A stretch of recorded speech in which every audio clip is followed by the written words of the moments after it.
Hi, welcome back guys. This is your friend, the MHA What If with another fanfiction.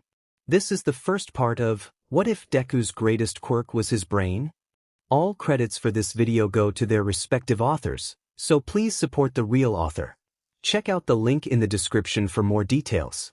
Please give this video a like and subscribe to the channel if you want more videos like this. Now let's get into the fanfic. Hisashi stared up at the illuminated billboard, wondering what the hell he was even doing here. Beside him, he knew Shoyuta was wondering the same thing. Neither of them had quirks particularly suited to rescue scenarios, and certainly wouldn't do any good to the 10 or so people currently shuffling about dazedly on the catwalk that ran just beneath the bottom of the billboard. All attempts to call them down had been fruitless. Clearly they were still under the effects of whatever quirk had possessed them to climb up there in the first place, and it was obvious they would need to be gotten down all at once or some of them might fall in the confusion. Hisashi knew he couldn't be of any help in that department, but as a hero it was his duty to help in any way he could. A few dozen yards away, behind the police line, a news crew was setting up, and Shoyuta was eyeing them with distaste.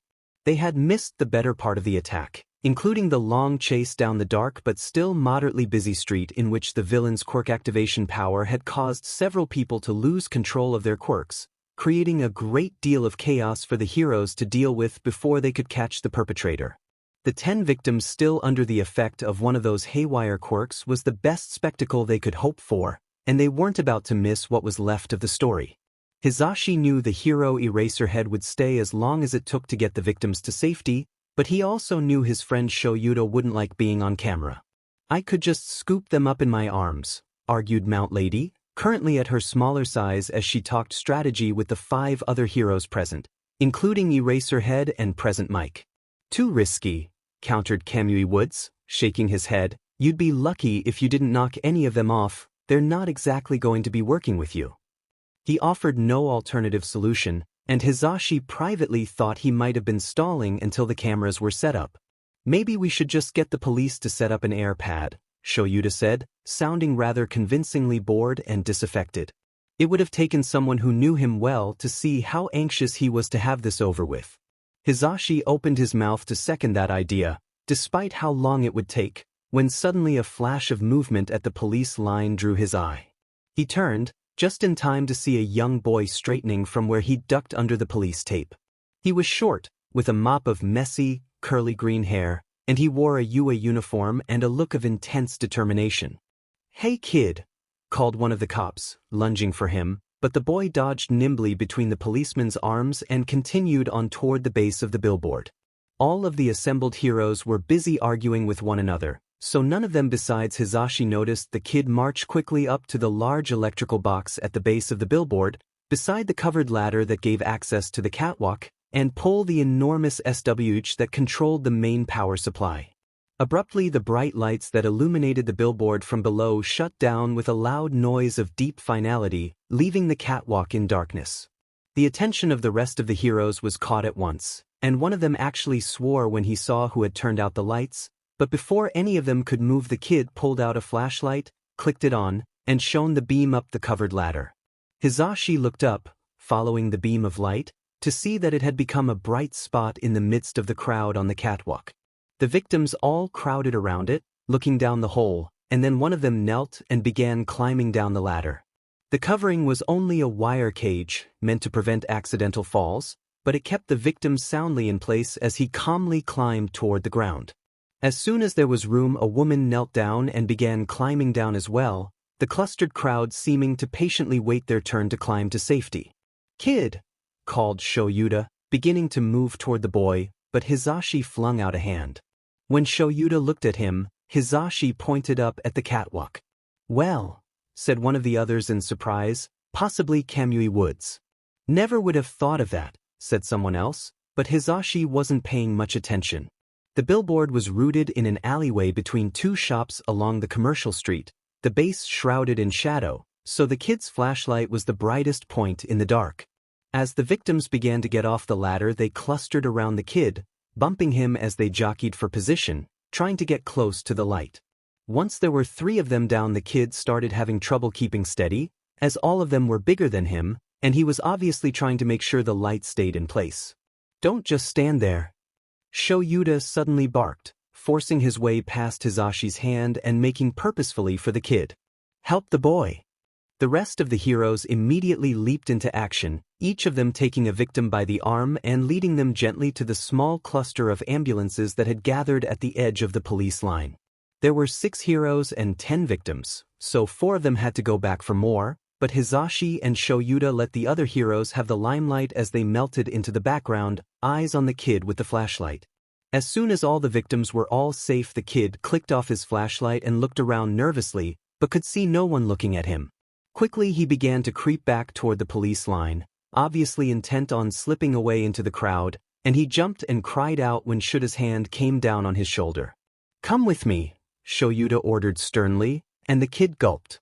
Shoyuta and Hizashi towed the kid behind one of the ambulances, out of sight of the cameras and most of the onlooking crowd. The kid's eyes were darting left and right as though looking for an escape, but when Shoyuta let go of his arm, he turned to face the 2 heroes with a sheepish expression. "I'm sorry," he said immediately, his voice high and anxious. I couldn't let those people get hurt, and none of the heroes were doing anything, and I just had to make sure dash." "You're not in trouble," said Shoyuta firmly. The kid stopped rambling and blinked up at him, nonplussed. Hizashi didn't have to look at Shoyuta to see how hard his expression was. He was probably frightening the kid. "Hey!" Hizashi struck a pose, turning on all his present mic charm. "That was some rockin' quick thinking you displayed just now. How'd you know that would work?" Hizashi felt Shuta's shoulders tense almost imperceptibly at the appearance of his more flamboyant persona, but it had the desired effect. The kid relaxed, exhaling shakily, and smiled weakly up at the 2 heroes. I was there when those people got hit," he explained. "They thought they were moths, so they were drawn to the biggest source of light. That was the billboard, so I just shut off that light and gave them something else to be drawn to." Hizashi glanced at Shoyuta, who was giving the kid a contemplative look. "You go to UA," he said. It wasn't a question. The kid gulped again. "Yes, sir," he said, answering him anyway. "I know every kid in class 1A and 1B, Shoyuta informed him. This was true. He and Hizashi always made it a point to know all the hero students by sight, even though it was only the end of the first week of school. "You're not in the hero course. The support course maybe?" "No, sir," the kid shook his head. "I'm in 1C, the Gen Ed course. I just like to study quirks. It's a bit of a hobby." The kid slid his bright yellow backpack off his shoulders and opened it, tucking away the flashlight and pulling out a notebook. It was battered, and it looked almost burned in places, with what looked like water damage in others. On the cover was written, "Hero Analysis for the Future, Volume 13, in black ink." Shoyuta took the notebook and began to flip through it. His expression didn't change, but Hizashi could tell he was quite interested. He also seemed content to leave the kid and Hizashi waiting while he read, so Hizashi cast around for something to say to keep the kid from panicking. His eyes were again drawn to the cover and back cover of the notebook. He was sure those were burn marks. "Seems like that notebook's seen better days," Hizashi said carefully. "You get into a lot of scrapes with this hobby of yours?" "Oh no," the kid shook his head vehemently, his dark green hair flopping back and forth. "I always stay behind the police line when I watch hero fights. I never get in the way. Well, except for that one time. But that's not how my notebook got messed up." "What happened then?" Hizashi asked, his smile firmly in place, trying to let the kid know he wasn't going to press the issue of that one time any further than the kid was willing to volunteer. The kid, however, cast his eyes down. "My friend Kaken kinda, used his quirk on it," he explained, sounding dejected. "I don't think he wanted to destroy it. He just, wanted to show off. Property damage doesn't exactly top the charts as the best way to show off your quirk," Hizashi pressed, keeping his tone light and upbeat, keeping his voice gentle.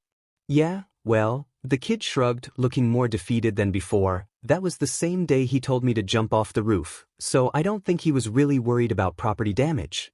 Anger welled up inside Hizashi so fast he went breathless with it.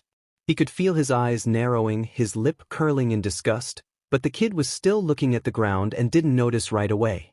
He couldn't afford to let the kid see his expression, it would only frighten him more, but the mention of suicide baiting struck a chord with Hizashi in the way only true villainy tended to. "Mike," said Shoyuta, pulling Hizashi's attention abruptly onto him. "There's an entry for you in here." Hizashi blinked. "What?" Shoyuta turned the notebook around, displaying the page he'd been looking at. At the top of the page was written, "Present Mike." And halfway down the opposite page was a surprisingly detailed sketch of his speaker. His eyes flicked over the clean lines of kanji, and before he knew what he was doing he had taken the book from Shoyuta the better to read the analysis within. It was an incredibly sophisticated breakdown of his quirk and fighting style, noting both his strengths and his limitations. Scattered throughout the entry as well were questions, musing about the potential uses and applications of Hizashi's quirk, and whether or not he had ever considered incorporating specific moves into his fighting style. Hizashi was surprised to realize there were questions that not even he had considered. Could his quirk, potentially, do that? "I have another entry in an earlier notebook," the kid assured him as he read. "It's from a while ago though, so I decided to update it recently. I think the original Present Mike entry is way back in Journal 6. Hizashi opened his mouth to inquire how long the kid had been doing this, and how many heroes he'd practiced his analysis on, when a loud cry from the police line drew the kid's attention. Hizashi turned to look as well, to find another boy in a UA uniform, this one with purple hair sticking straight up and prominent bags under his eyes, bursting through a knot of policemen trying to hold him back.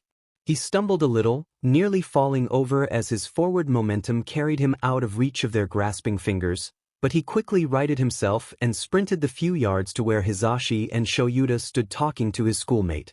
"What dash?" Shoyuta began, looking at the newcomer, but was immediately silenced as the purple-haired kid bent stiffly at the waist, bowing in earnest respect to the two heroes. "Please," he shouted, probably louder than he'd mean to. "Please don't blame Mito for what I did." Hizashi and Shoyuta looked at each other, then back at the purple-haired kid. The kid whose notebook Hizashi was holding, Mito, if he had to hazard a guess, looked stricken, but said nothing. "What did you do?" Shoyuta asked, after a moment of silence. The purple-haired kid stiffened, but didn't rise from his bow. "It was my quirk who convinced those people they were moths," he admitted shakily. "I got hit by that villain's quirk and lost control. Thinking they were moths was the most harmless thing I could think of, and then I got separated in the crowd so they couldn't hear my voice and dash." "Please," said Mito, interrupting his classmate to bow equally low, "don't blame Shinchan. It was my idea that we should be out here so late, and then when the fight started I wanted to get closer and see. I dragged him into the path of that villain, so if anyone's to blame it was me." "Mito was only cleaning up my mess," Shinchan insisted. "Please don't be mad at him." "Shinchan's only here because of me," Mito countered. "Please dash." "That's enough," said Shoyuta harshly, his quirk causing his eyes to go red and his hair to stand on end.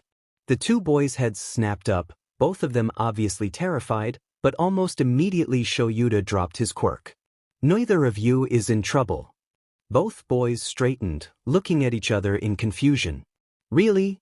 asked Shinchan shakily. "You're not going to get us in trouble?" Hizashi struck a pose again. "Being caught in a villain attack isn't a crime," he said, as loudly and enthusiastically as he could without drawing attention to their conversation. "No one got hurt, so it's good vibes only." Both boys exhaled audible, their shoulders slumping in obvious relief. Shoyuta gave him a look, but didn't comment on his antics. Instead he looked back at Mito. "I just have one question," he said, making Mito tense again, and Shinchan look at him nervously. "If you two were both in the thick of it during the attack, why didn't your quirk go haywire too?" Mito suddenly looked ashamed, eyes on his shoes and mouth twisted into a wibbling line, his cheeks growing red under their scrutiny. Hizashi wanted to say something to put the boy at ease again, but he knew Shoyuta wouldn't appreciate it if he didn't get his answer first. I don't have a quirk," Mito said quietly. Hizashi barely caught himself before letting his mouth drop open. This boy studied quirks like a professional analyst, diffused what amounted to a hostage situation with a flashlight, ran toward danger rather than away from it if it meant he might learn something. And he did it with no quirk at all? Shoyuta took the notebook from Hisashi's slack fingers and handed it back to Mito. Be more careful next time, he instructed both boys, and when they nodded furiously he gestured back toward the police line. You're not in trouble, so get going. I'm sure your parents are worried about you. Neither boy needed telling twice. They turned and ran back toward the police tape, ducking under and immediately disappearing into the crowd. Shoyuta and Hisashi watched them go, Hisashi still in shock, Shoyuta with a contemplative expression. What's on your mind? Asked Hisashi, recovering himself after a few moments of silence. Shoyuta turned, his face reverting to its usual bored expression. Nothing, he said dismissively. Come on, those vultures should be clearing off soon and I don't want to get asked for an interview. I can't believe that happened. Izuku exclaimed, once they were clear of the crowd and headed back towards the train station. I can't believe we didn't get arrested. Shinso, passing a hand over his eyes in exhaustion. Not that, Izuku waved him off. I mean, I can't believe we just met Present Mike and Eraserhead. I know they teach at the school, but we met them. Trust you to be more interested in the heroes than the danger, Shinso said without heat. You could probably get attacked by a villain yourself and you'd still be more interested in who came to save you. Come on, Izuku wheedled. You're telling me you don't care at all that you met the Eraserhead? That you spoke to him even? Suddenly Shinso stopped in the middle of the sidewalk. That was my first conversation with Eraserhead, he said, staring into space in horror. Yep, said Izuku brightly. I spoke to him for the first time ever, Shinso continued. You sure did. Izuku confirmed. And I was a colossal tool, Shinso said, slapping a hand over his face in mortification. I was apologizing for putting people in danger. I was so nervous I barely even remember what he said to me. Izuku's enthusiasm faded a bit, knowing what Shinso had to be feeling right now. He had admired Eraserhead since elementary school and been determined to get into the UA Hero course after finding out that he taught there. With his plans to get into the Hero course via the sports festival, Izuku knew that he had planned out his first conversation with his would-be teacher carefully. To know that his first impression had been unfavorable had to be devastating. However, Izuku also knew what would cheer him up. Well, I remember what he didn't say, he said, less brightly but with a gentle nudge to Shinso's shoulder with his own. What? Shinso asked glumly. He didn't say you had a villain's quirk, Izuku reminded him. Shinso looked up, his eyes full of realization, surprise and just a touch of wonder. No, he said slowly. He didn't, did he? Izuku gave a little snort of laughter, then took off again towards home, his best friend trailing behind him. I guess we really did get away with it, Hitoshi said, once he and Midoriya were safely at the back of the room. Midoriya nodded, letting out a little sigh of relief and slumping in his chair. They had snuck into class on Monday quiet as church mice, careful not to draw attention to themselves, but their homeroom teacher had given them a pointed look to show that he had not missed them. Fear had shot through Hitoshi's heart at the sight, but then their teacher looked away, allowing them to pass by his desk without comment. And here I thought the most we'd be doing to invite trouble was using the gyms meant for the hero students, Hitoshi said as he began to unpack his bag. There's no rule that says we can't use them, Midoriya insisted, struggling with the rusty zipper on his own bag. They're for everyone. Just like there's no rule that says someone without a physical quirk can't apply to the hero course, Hitoshi grumbled. Just because it's not supposed to matter doesn't mean it won't. There's always the possibility a student from another class will get in through the sports festival, Midoriya reminded him, finally getting the zipper to cooperate. It's good drama for the press if that happens, so they don't do anything to discourage it. Besides, no one said anything about us training in there for the first week, so I don't think it's going to be a problem. Hitoshi opened his mouth to point out that it still wasn't a good idea to go pushing their luck by getting involved in highly public hero actions, when suddenly his blood turned to ice as the loud, boisterous voice of Present Mike came from the front of the room. Hey, what's happening, teach? He nearly shouted, addressing their homeroom teacher. Mind if I borrow Midoriya for a minute before class? Hitoshi and Midoriya looked at each other, and Hitoshi couldn't help but think Midoriya looked as nervous and Hitoshi felt. Present Mike and Eraserhead had assured them they weren't in trouble for what had happened last week, But what else could a teacher from the hero course want to talk to either of them about? Midoriya, called their teacher, as though the entire room didn't know perfectly well who Mike was here for. Mike struck a pose pointing 2 finger guns at Midoriya. Do me a favor and bring your bag, will ya? Midoriya swallowed and stood up with his bag, looking like he was off the gallows, and followed present Mike out of the room. Hitoshi let out a deep, nervous sigh. He hoped that whatever was going on, it at least wouldn't result in his first real friend getting expelled. Izuku tried his best to keep his breathing even as he stood out in the hallway facing present Mike. His fingers were clutched tight around his yellow backpack, holding it between them like a shield. He should have known. He hadn't even lasted 2 weeks at UA. Kaken was right, he was always right, he was... No need to be nervous, lil listener. Mike shouted, snapping Izuku out of his thoughts. You're not in trouble, I just want to chat about that notebook of yours. Oh, Izuku said softly in surprise, then cleared his throat and nodded. I see. I promise, I really am very careful when I'm working on it. I don't get too close, I stay behind the police line and observe.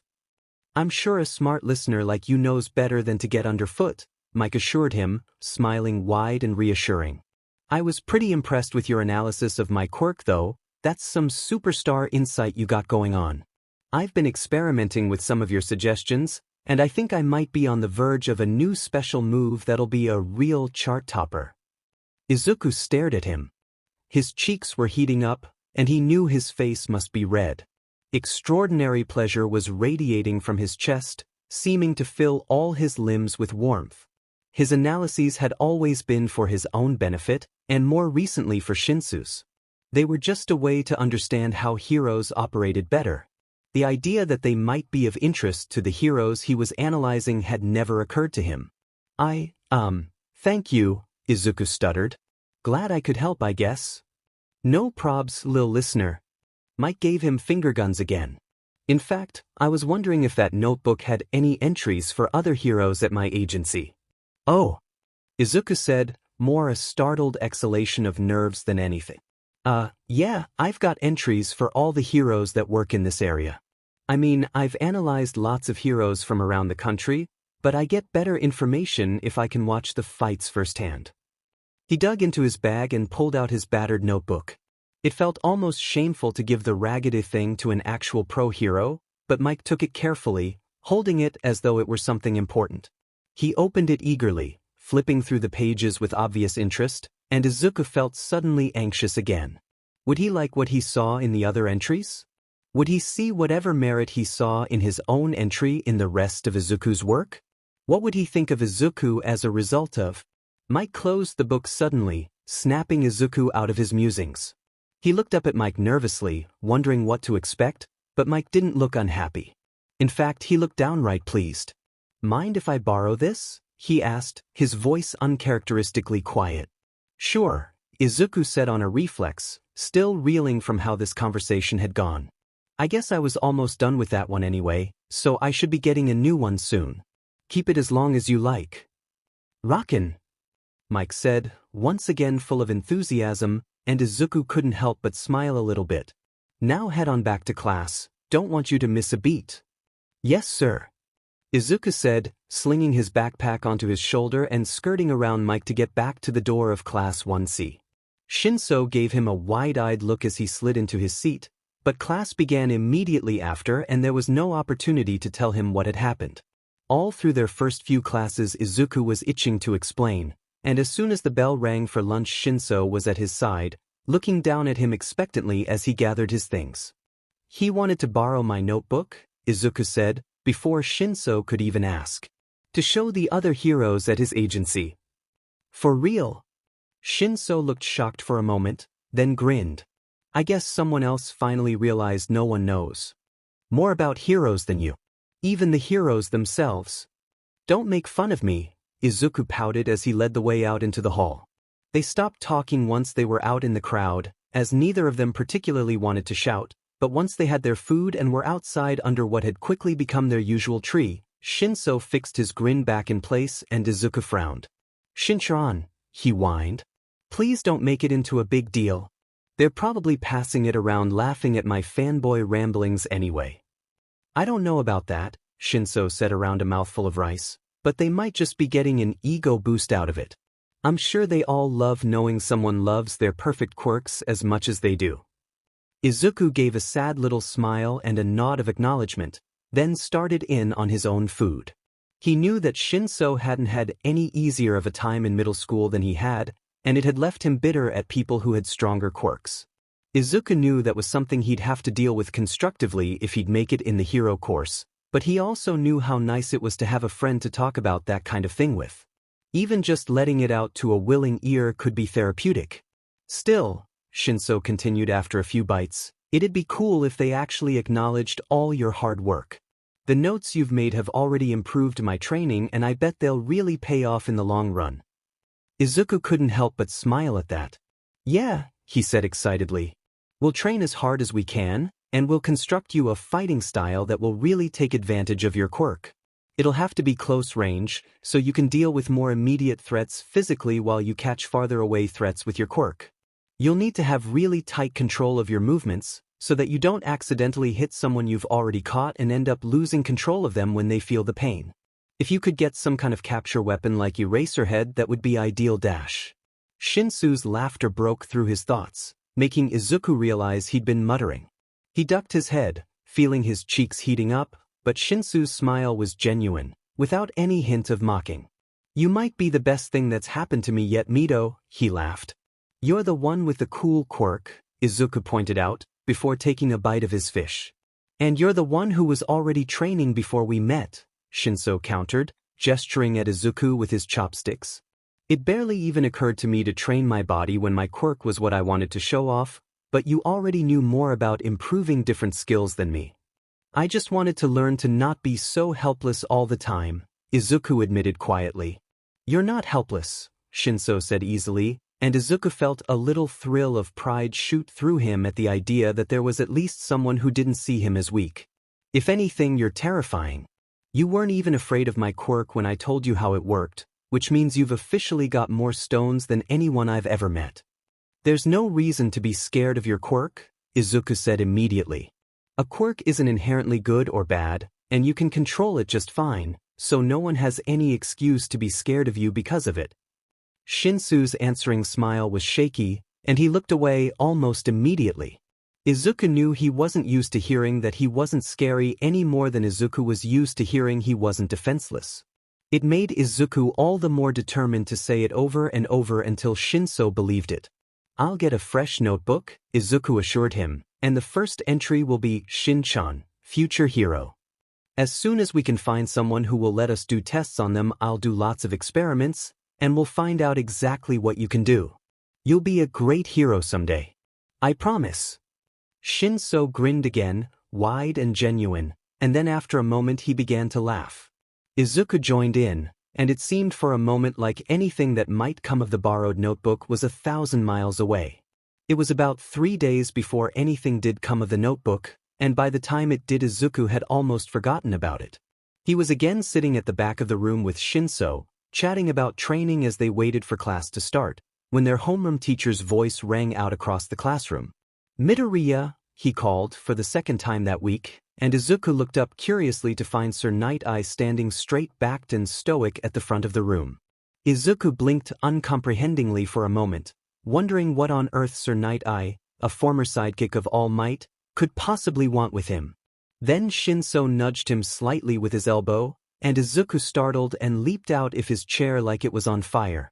It wouldn't do to keep such an important hero waiting, no matter what his reason for being here was. Yes, sir?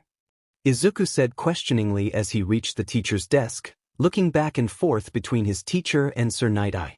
Would you mind stepping out with me for a moment? Night-Eye said, all business.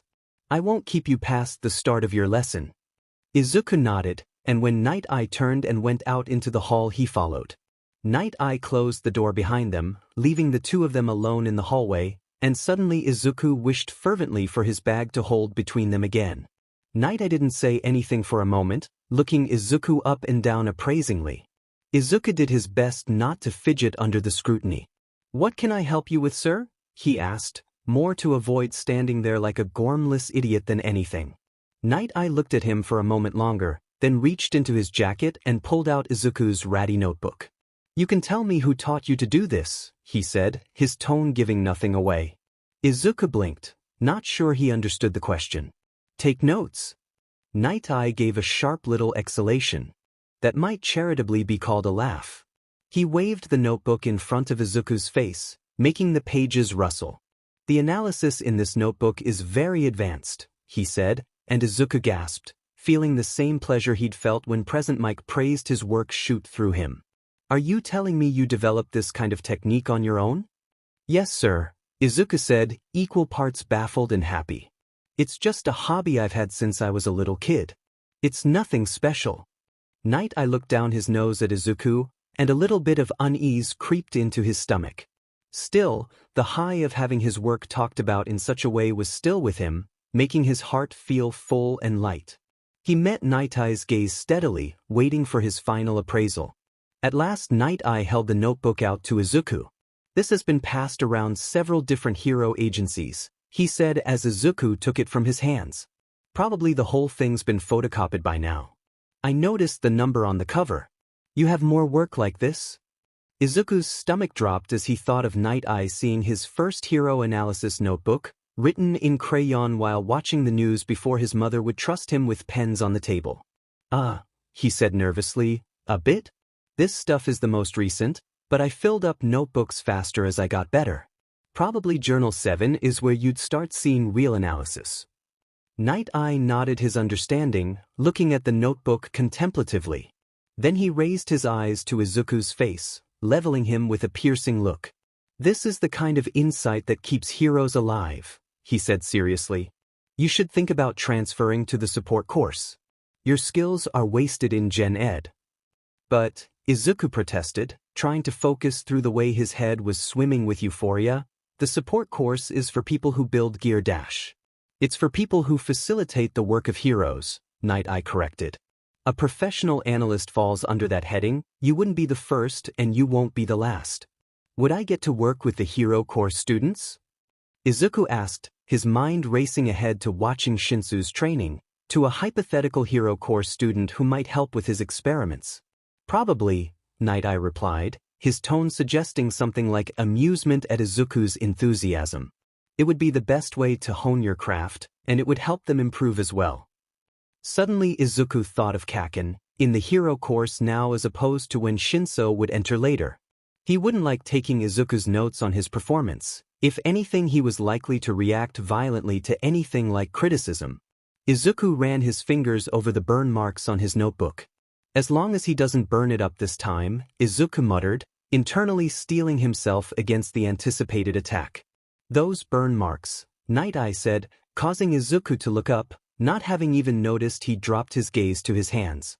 "A hero student made them?" "Not here," Izuku said dismissively. "Earlier. We went to the same middle school."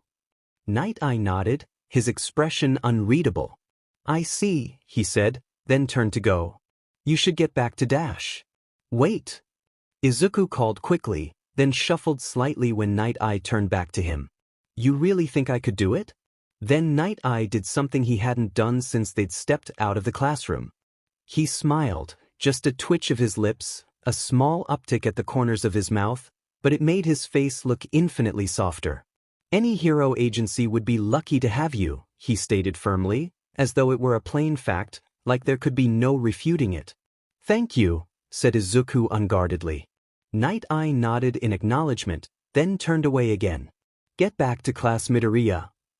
"Yes, sir," Izuku said, then slipped back into the classroom as Night Eye headed off toward the wing where the hero classes were held. Mirai generally considered himself someone with an eye for talent. True, he was also an excellent teacher, but it took dedicated students to make great heroes, and all of his interns had left him with bright futures ahead of them.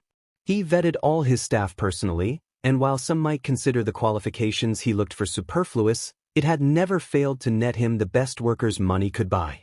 He didn't look into the future of everyone he met, but as someone with more of an eye for things to come than most, he knew the signs of someone destined for success. Midoriya, he thought as he knocked on the door of the teacher's lounge nearest the hero course classrooms, had the potential for greatness in him.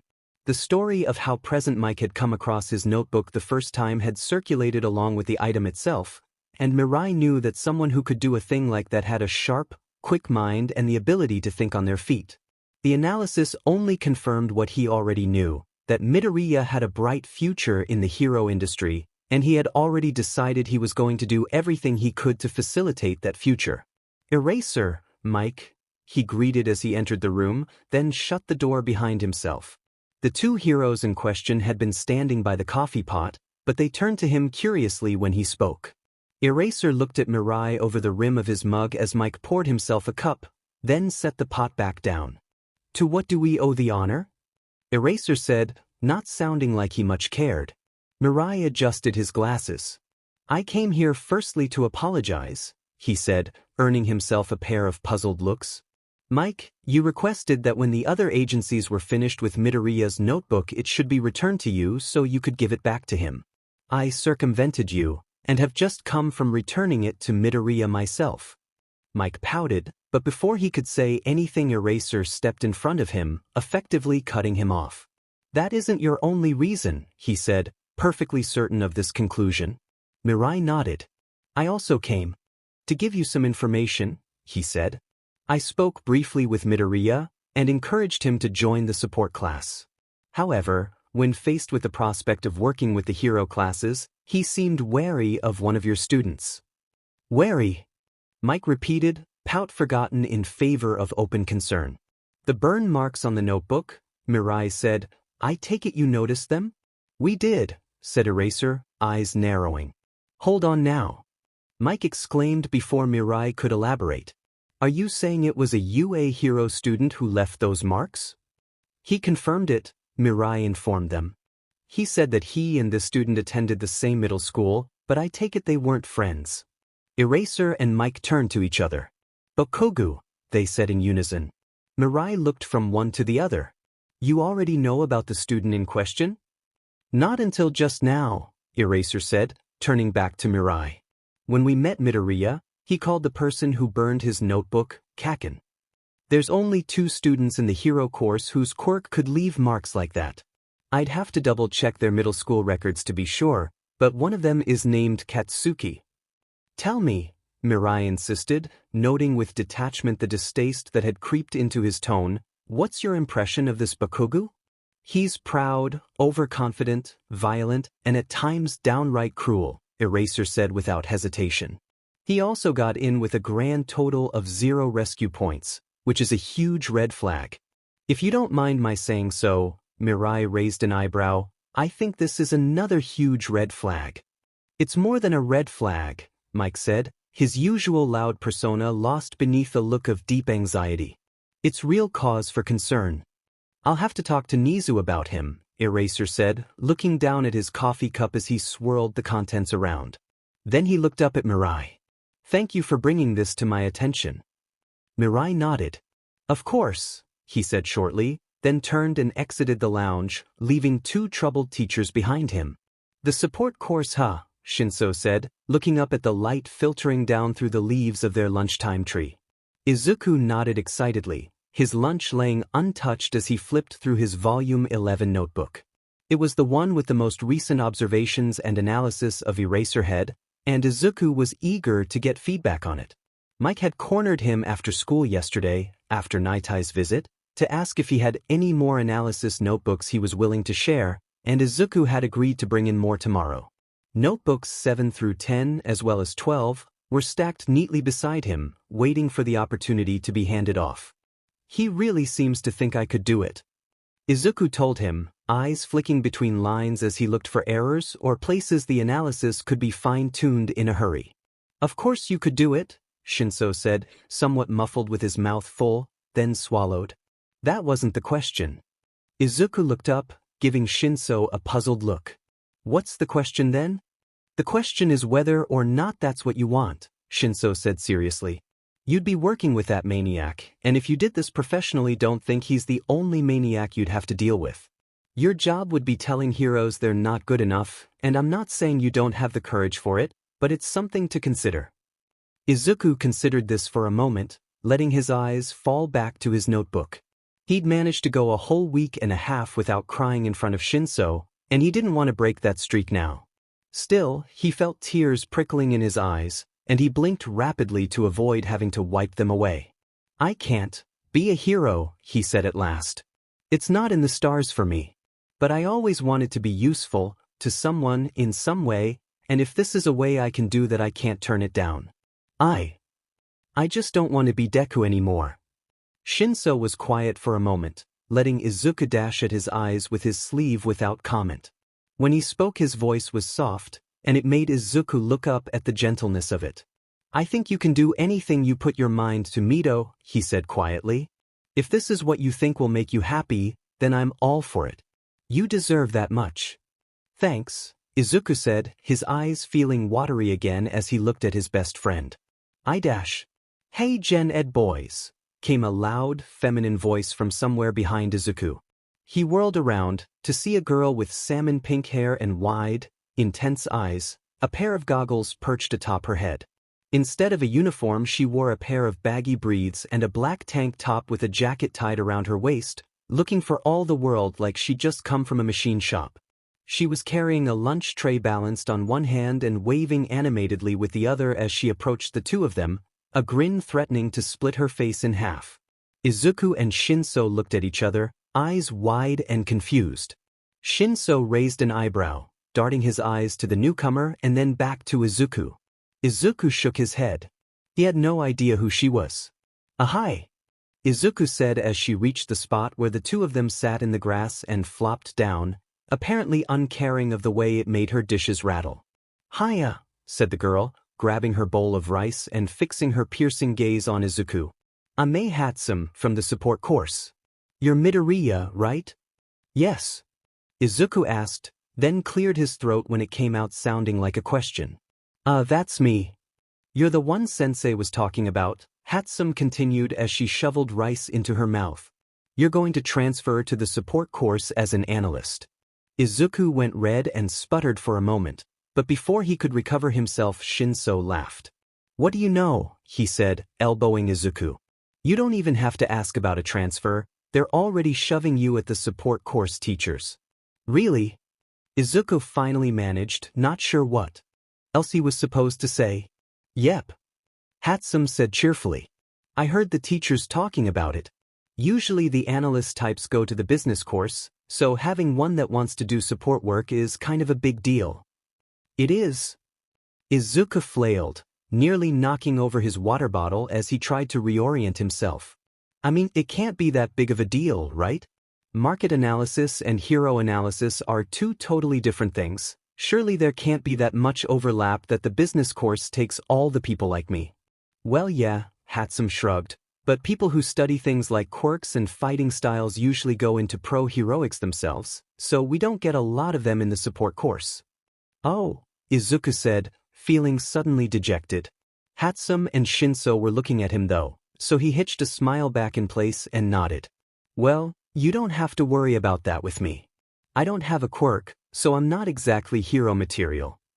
"Excellent," Hatsum said excitedly, pumping a fist clutched around her chopsticks into the air.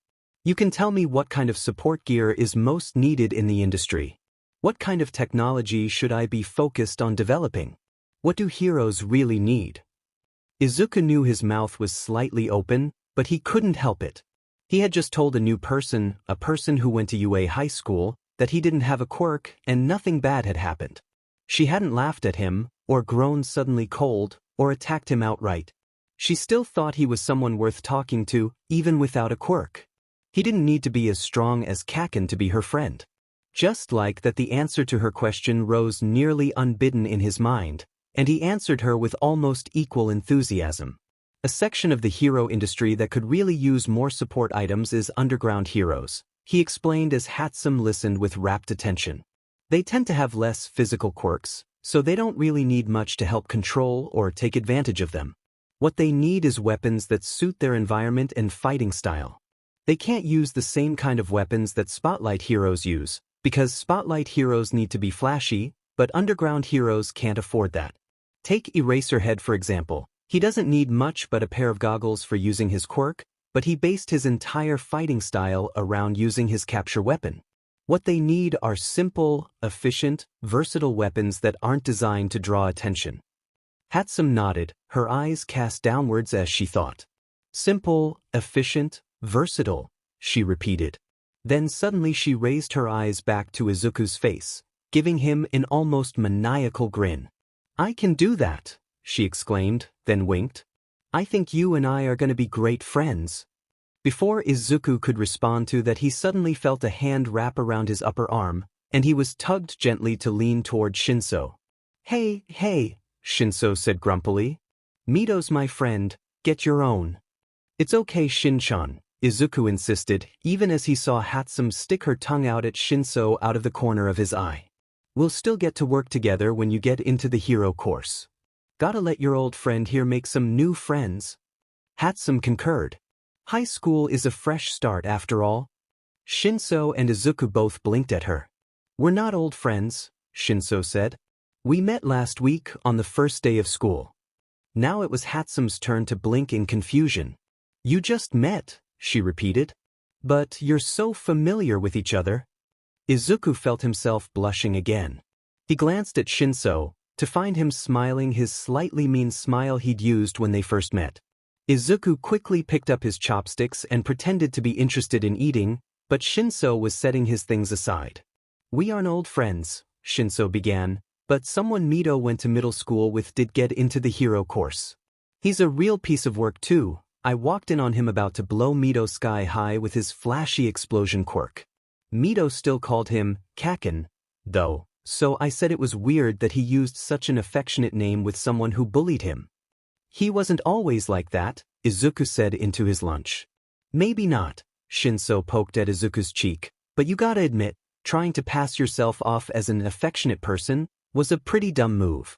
"So that's how he ended up calling you Shin-chan," Hatsum concluded, grinning shark-like at Izuku. Shinso gave a little huff of amusement. "After that it was weird calling him Midoriya, so I went with Mito."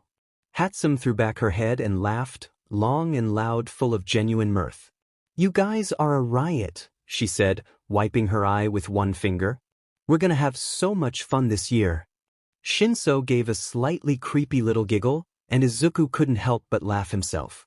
High school was nothing like he imagined. Even with Kaken still there, potentially lurking around any corner, it was much better than middle school. He thought if it meant he got to have friends like Shinso and Hatsum, he would gladly have dealt with Kaken every day for the rest of his life. Izuku handed off his hero analysis notebooks to present Mike at the end of the day.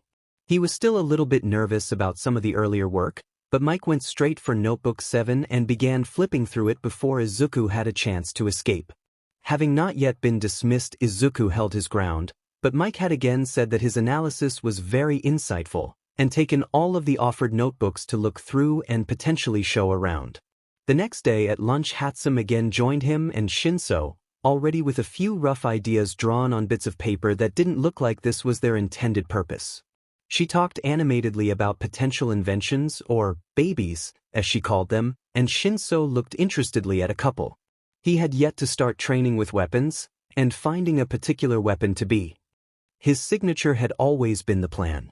Izuku offered his opinion on the ones Shinso was interested in, how well they would fit into the fighting style he would need to develop, and Hatsum promised to think more about how she could create the ones they had agreed on.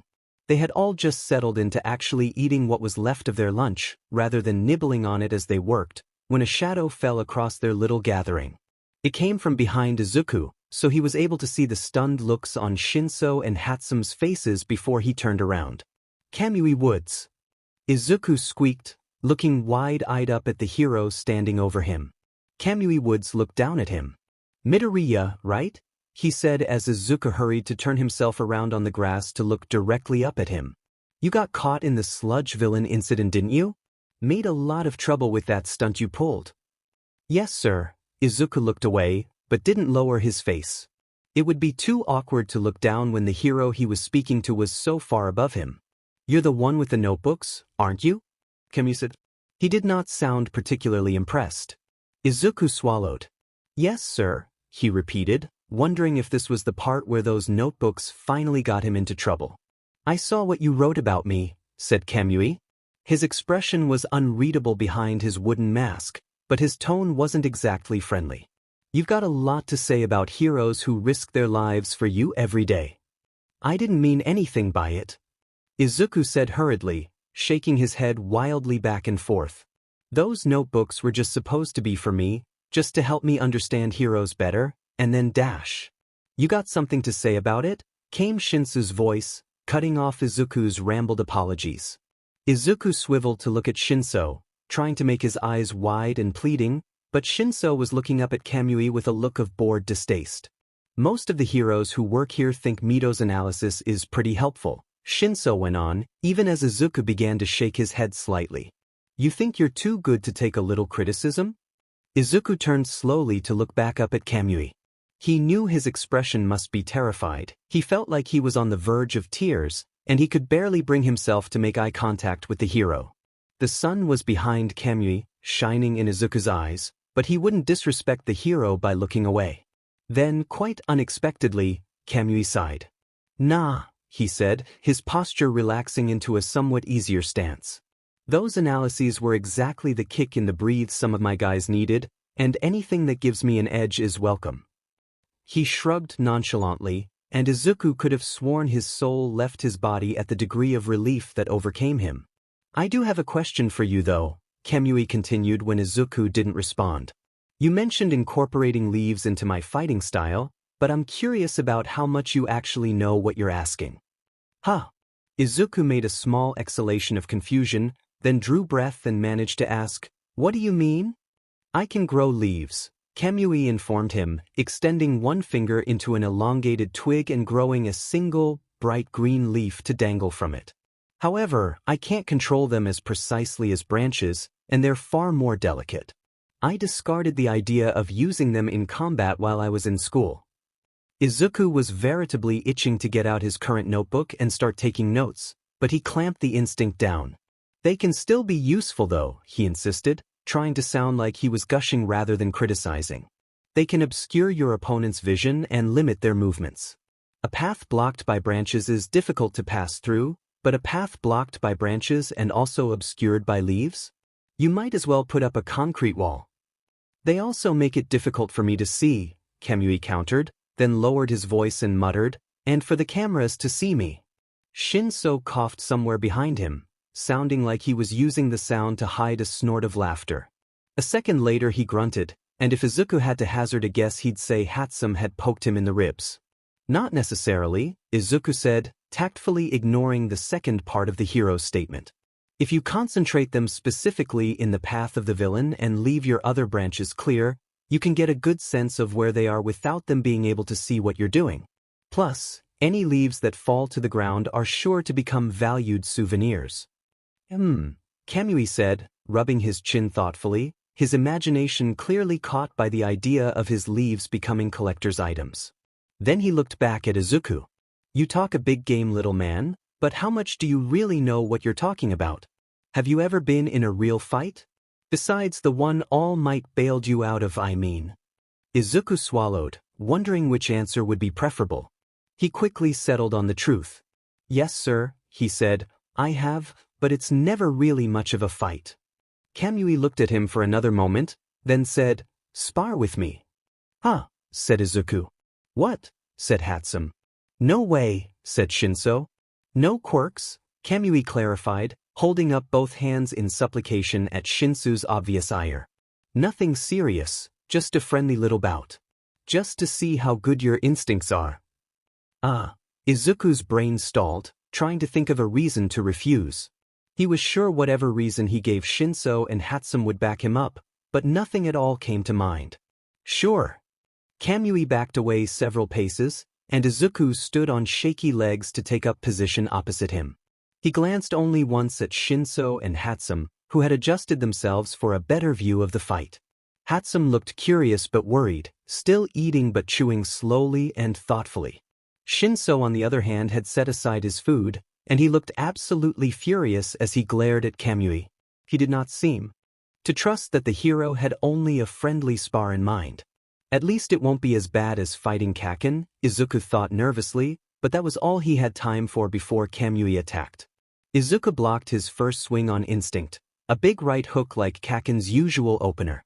The next swing came from the other hand, and this time he ducked, bending his knees until he was level with the gap between the hero's legs. Immediately he dived forward, seeing an escape route as well as a way to put his opponent off balance, and he managed to make it through the opening before he was grabbed.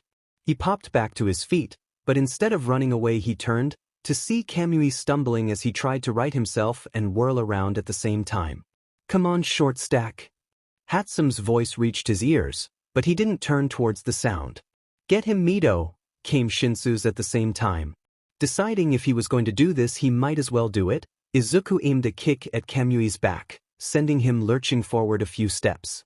Izuku went running after him, hoping to stay behind him for as long as possible, but before he could do anything else the hero was turning and moving out an arm towards him. For a second Izuku wondered what he was doing, as he was still too far away to land a hit, when suddenly branches exploded out from his forearm. In the space between 1 second and another, Izuku's mind raced through everything he knew about Kamui Woods. He'd watched 17 fights in which the hero had participated, including the ones he'd seen on YouTube or the news. He'd watched 22 villains fall before him. 3 villains, however, had gotten away. 2 of them, on 2 different days, had used one move. Page 57, Izuku thought, and jumped. He landed standing atop the thick, stable trunk with a wooden thump, and before he could destabilize and fall he channeled his wobbling into forward motion and went running down the branch toward Kamui. Kamui, for his part, had clearly not been expecting that, and when Izuku reached him he could do nothing but close his eyes against the kick Izuku aimed at his teeth. A painful jolt went through Izuku's toe as his worn sneaker connected with solid wood, and a moment later he was lifted off his feet, tangled hopelessly in the branches growing from the hero's other hand. Kamui stopped, steady on his feet once more but breathing hard as though in pain. Izuku wriggled a little, trying to free himself, but he was firmly caught and wouldn't be going anywhere until he was let go. The two of them looked at each other blankly, neither quite sure where to go from here. "Hey!" Shinsu's voice drew Izuku's attention, and he turned to see his friend standing and making purposefully for the hero who had him pinned. "I thought you said no quirks? What do you call that?" "Sorry," said Kamui, beginning to extricate his twigs and branches from around Izuku. "Reflexes, you understand?" "Of course," Izuku assured him as he was deposited back on his feet on the ground. "This kinda illustrates my point though, about using leaves to obscure your opponent's vision." "I suppose," Kamui said, still looking a little dazed.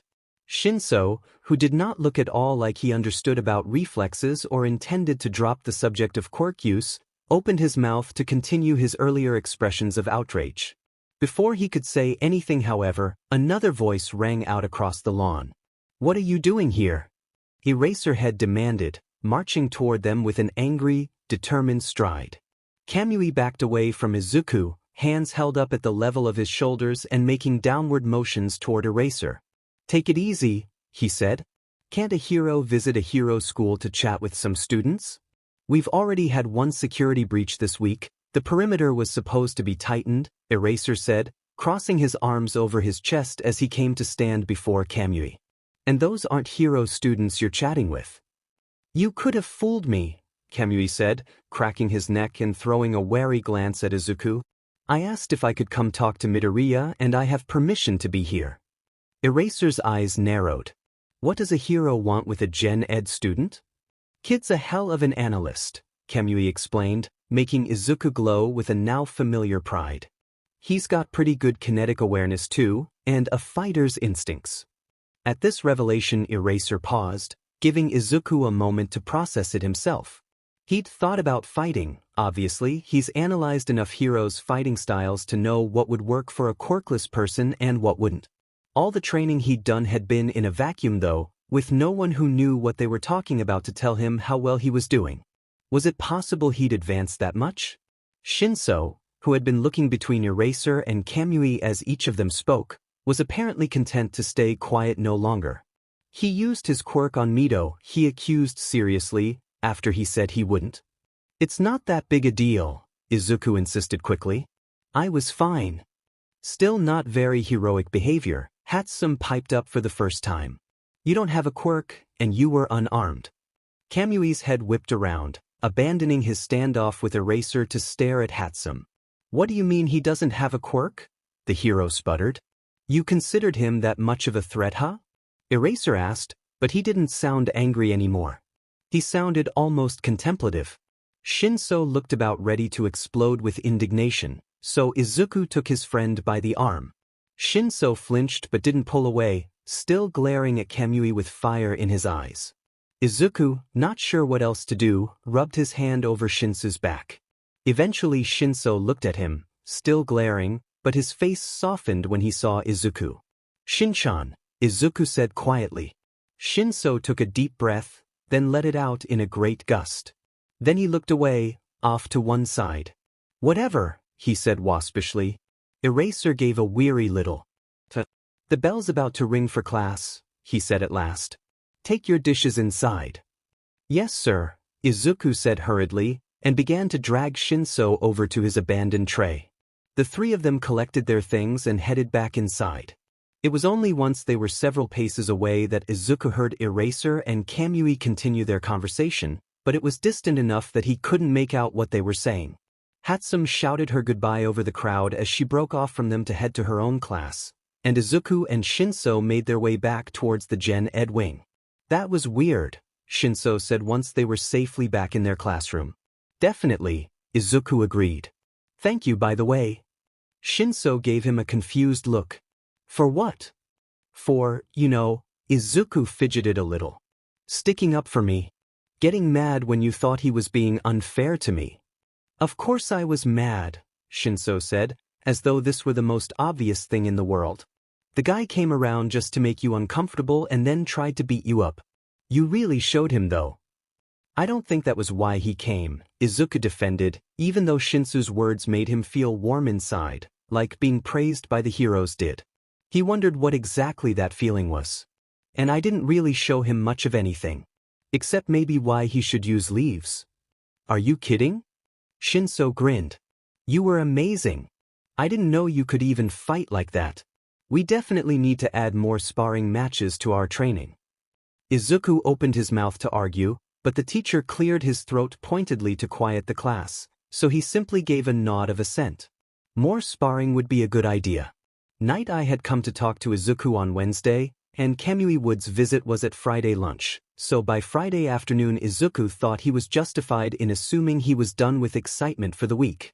They had nearly run into Kaken on their way out of the building, but he was heading for one of the many gyms on campus, so Izuku merely towed Shinso in the opposite direction and they managed to escape Kaken's notice. The part of Izuku that still worried about these things told him Kaken was in a bad mood. He didn't know why that would be though, and it wasn't that different from Kaken's default mood, so he put it from his mind. They had to swipe their ID cards to get into the gym, on the opposite side of campus from the one Kaken was using, and as they entered a cheerful voice chirped out how many hours they'd logged working out. Izuku felt oddly pleased with how much time they'd spent training in only 2 weeks. They had agreed to use Izuku's strategic exercise regimen to train together on the first day of school, and even in the short amount of time they'd made real progress. He knew the hero students were probably doing more, given that they had class time to use, but he still felt like those logged hours were well spent. Thankfully there were only 2 other students there, using the weight room for the moment, so Izuku and Shinso changed into their gym clothes and set up shop out on the main floor. Shinso wanted to spar right away, but Izuku insisted they do at least warm-ups first. They were just finishing that up, Shinso eyeing the practice mats hungrily, when a voice interrupted Izuku's concentration. Hey there listeners, called Present Mike, causing Izuku and Shinso to stumble to a stop where they'd been doing a few quick laps of the gym. They were very near the end of their 5th lap, and they had started by the door, so Mike was only a few paces in front of them. Izuku rested his hands on his knees for a moment. He was breathing hard, but beside him Shinso was breathing harder, and he recovered first. Hello sir, Izuku said, standing straight and smiling brightly at Mike. Working out always made him feel like smiling. What can we do for you? Midoriya, would you mind stepping out with me for a second? Mike asked, after striking a suitably dramatic pose. You're not in trouble and I'll let you get back to your workout in no time. Sure, Izuku said, glancing at Shinso to make sure it was all right with him. Shinso, who was still catching his breath, gave a thumbs up. Izuku followed Mike out of the main gym and into the front hallway between the door and the rest of the rooms. He expected Mike to lead him outside, but Mike seemed content with this level of privacy, and he stopped there and turned to look at Izuku. He was still smiling in what suddenly struck Izuku in a theatrical manner, and the way he placed his hands almost artfully on his hips, somehow coming out more casual than resolute, abruptly seemed studied. "Is this about my notebooks?" Izuku asked, not sure how to process that observation. "Your notebooks have become an overnight hit," Mike said excitedly, but then some of his usual energy bled out of him as he gave Izuku a concerned look. "I wanted to talk to you about that visitor you had today though." "Kamui Woods?" Izuku shook his head. "That really wasn't a big deal. He had permission to be here, and he just wanted to talk about my analysis." "He did a little more than talk," Mike pointed out, still a bit on the quiet side. "I heard he challenged you to a sparring match." "Yeah, well," Izuku shrugged, not really sure how to excuse his behavior. "I didn't really know how to say no. And a hero like him should have considered that," Mike said. His tone sounded disapproving, but his eyes were soft as he looked at Izuku. "I'm not sure I understand," Izuku admitted. "Was I supposed to dash?"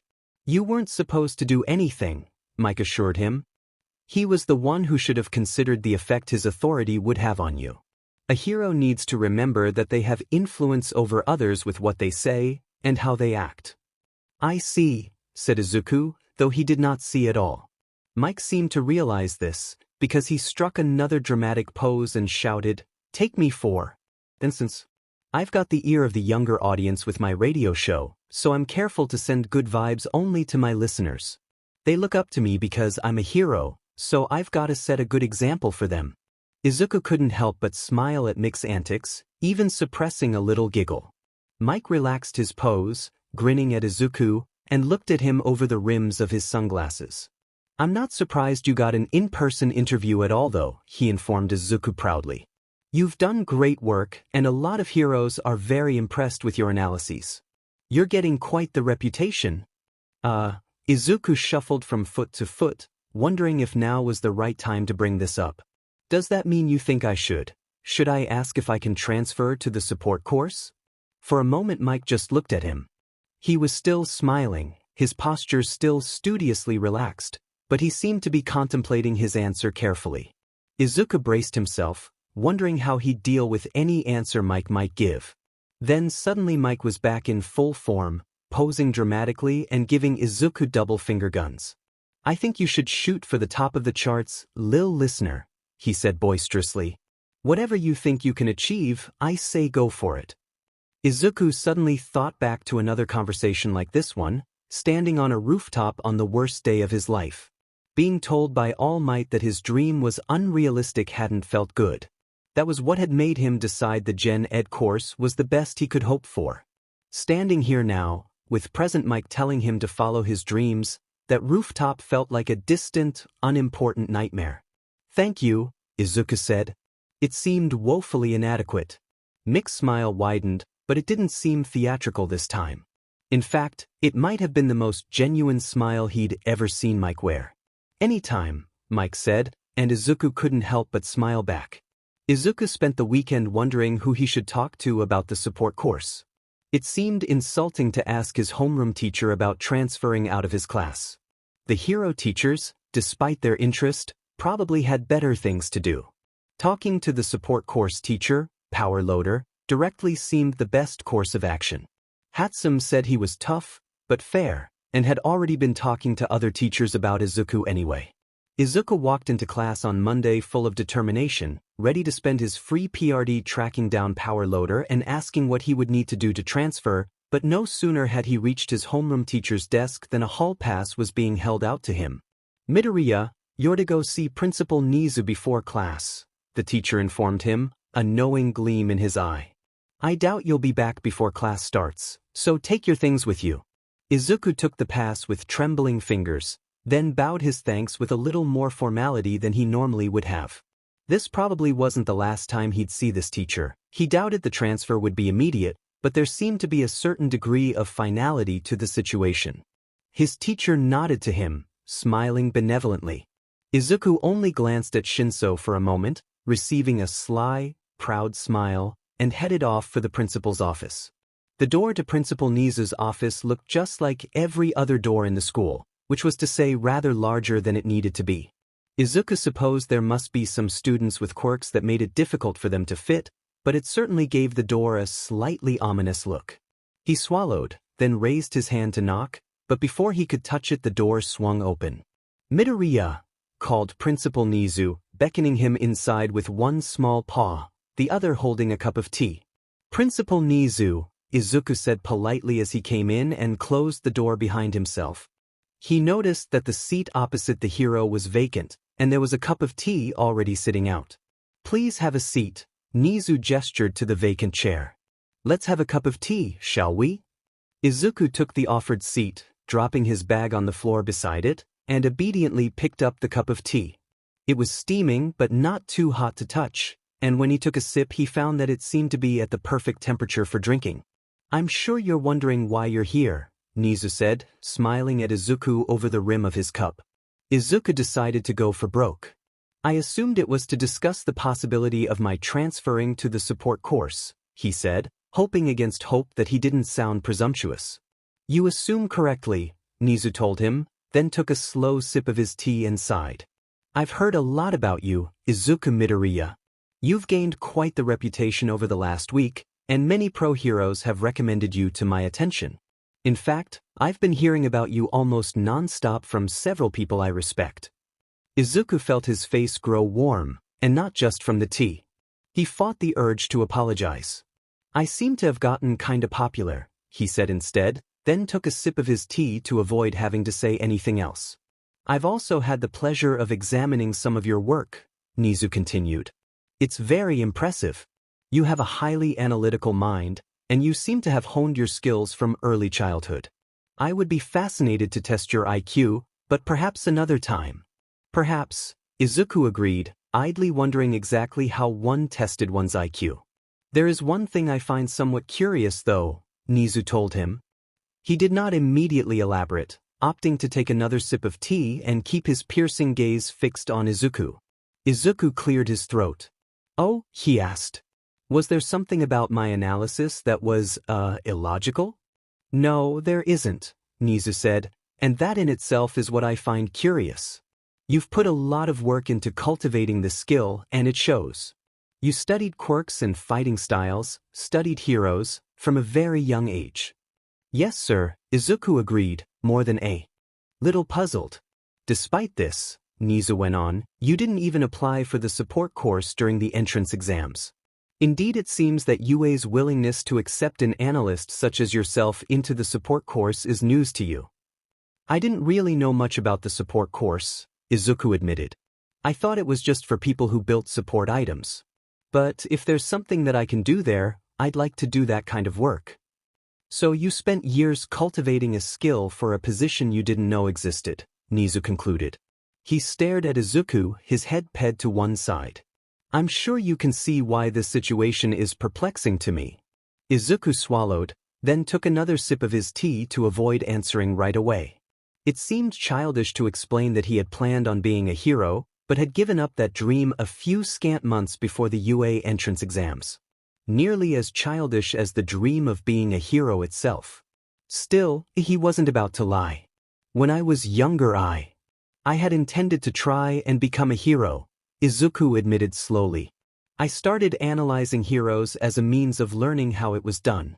I thought, if I knew enough about how heroes operated, if I knew enough about fighting styles to construct my own that would work for me, I could become a hero, even without a quirk." "You seem to have changed your mind," Nizu noted. There was no judgment in his voice, only curiosity, and it made Izuku relax enough to say more. "I got some advice," he said, leaving out the bit about the advice coming from All Might. "I was told to be more realistic. My friend Kaken in particular was adamant that I give up on being a hero. Eventually I decided it was a childish dream for someone like me. Heroism isn't something you can learn by watching other people do it." "I see," said Nizu shortly. Izuku looked up at him, unsure of when he had lowered his eyes to his lap. The principal's expression hadn't changed, but his tone and his demeanor somehow seemed different. Izuku got the decided impression he wasn't at all pleased with that answer. Well, Nizu went on before Izuku could figure out what he'd done wrong. I suppose there's the matter of your transfer. The support course, like the hero course, is very competitive. You will have to prove yourself before you can join.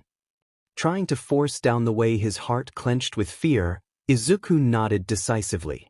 I'm ready for whatever test you deem necessary. Good, said Nizu brightly. Class 1A will be taking their first lesson in rescue heroics today.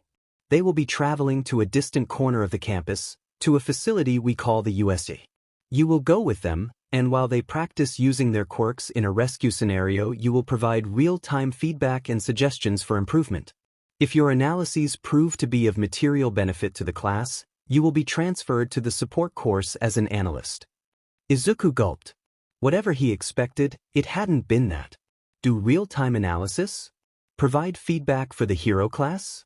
A class that contained Kaken? That was a lot of pressure. Still, as he looked at Nizu, he could sense a challenge in his words, and he recalled that working with the hero class was something he'd wanted to do. If he was going to work with Shinso, he'd have to work with the rest of the class too, doing work just like this. He couldn't back down now. Yes, sir, he said, setting down his teacup and inclining his head. Thank you for this opportunity. I will do my best. Excellent. Nizu beamed. The trip will be this afternoon, so get to your morning classes and meet the hero students outside after lunch. Yes, sir, Izuku repeated, then stood and picked up his bag. Midoriya, said Nizu, causing Izuku to turn back to him. I hope that, whatever the outcome of this test, we can have tea again? Of course, sir, Izuku said, nodding in agreement. Good, said Nizu, then sipped his tea. Run along now. Izuku left the office full of fresh determination. He was going to get the chance to transfer to the support course as an analyst. He knew what he had to do. Now all that was left was to do it. That's great news. Hatsum crowed, nearly throwing her chopsticks and bowl of rice into the air in excitement. Grains of rice rained down on the three of them where they were sat under their usual lunchtime tree, and Izuku couldn't help but feel Hatsum's unintentional rice throwing was a good omen. It seemed auspicious, even in the halting and uncertain terms Izuku had explained the situation in, and he was willing to take any piece of good luck he could get his hands on. Hatsum at the very least seemed ecstatic. Finally, you'll be moving up in the world. Hatsum insisted, crowding into Izuku's personal space in her usual enthusiastic manner. You'll be able to be in class with me all day, so we can run ideas by each other and work together to make the best babies on the market. Izuku laughed, trying not to let the idea of making babies together send his mind into untoward places. It should be fun, he agreed, letting Hatsum withdraw before leaning forward eagerly himself, though not nearly as close as his friend. What's class structured like? It seems like you're pretty much left to your own devices. Don't you receive any instruction? We do get tasks assigned at the beginning of the day, Hatsum told him with her mouth full, then swallowed. But they're really more like prompts to get our creative juices flowing. We're welcome to work on our own projects even if they have nothing to do with the assignment, as long as we get permission from sensei. He kind of wanders around making sure we're all on task and helping any of us if we get stuck. Izuku tugged on his lower lip, thinking. It'll probably be different for me, given that I'll be doing analysis work instead of building support items. I wonder what kind of work they'll have me doing during class? Night Eye said I wouldn't be the first analyst, and Nizu confirmed that this isn't an unheard-of case in the support course, so they must have some system in place for people like me. Maybe I'll be watching videos? I can do good analysis work based on videos. I started off just by watching the news before I could go out and see fights up close. Hatsum's laughter interrupted his thoughts, and Izuku suddenly sat up straight, realizing he'd been mumbling again. Sorry, he said sheepishly. I don't mean to be creepy. You're not creepy, Hatsum said between bites, and oddly enough she didn't really sound like she meant to reassure him. It was more like she was just stating a fact. Sensei says that you can learn a lot from conversations with yourself, Just remember to let someone else in there sometimes to make sure you're not talking in circles. Izuku considered this for a moment. He'd really only ever thought of his mumbling as a bad habit, something he did that disrupted others.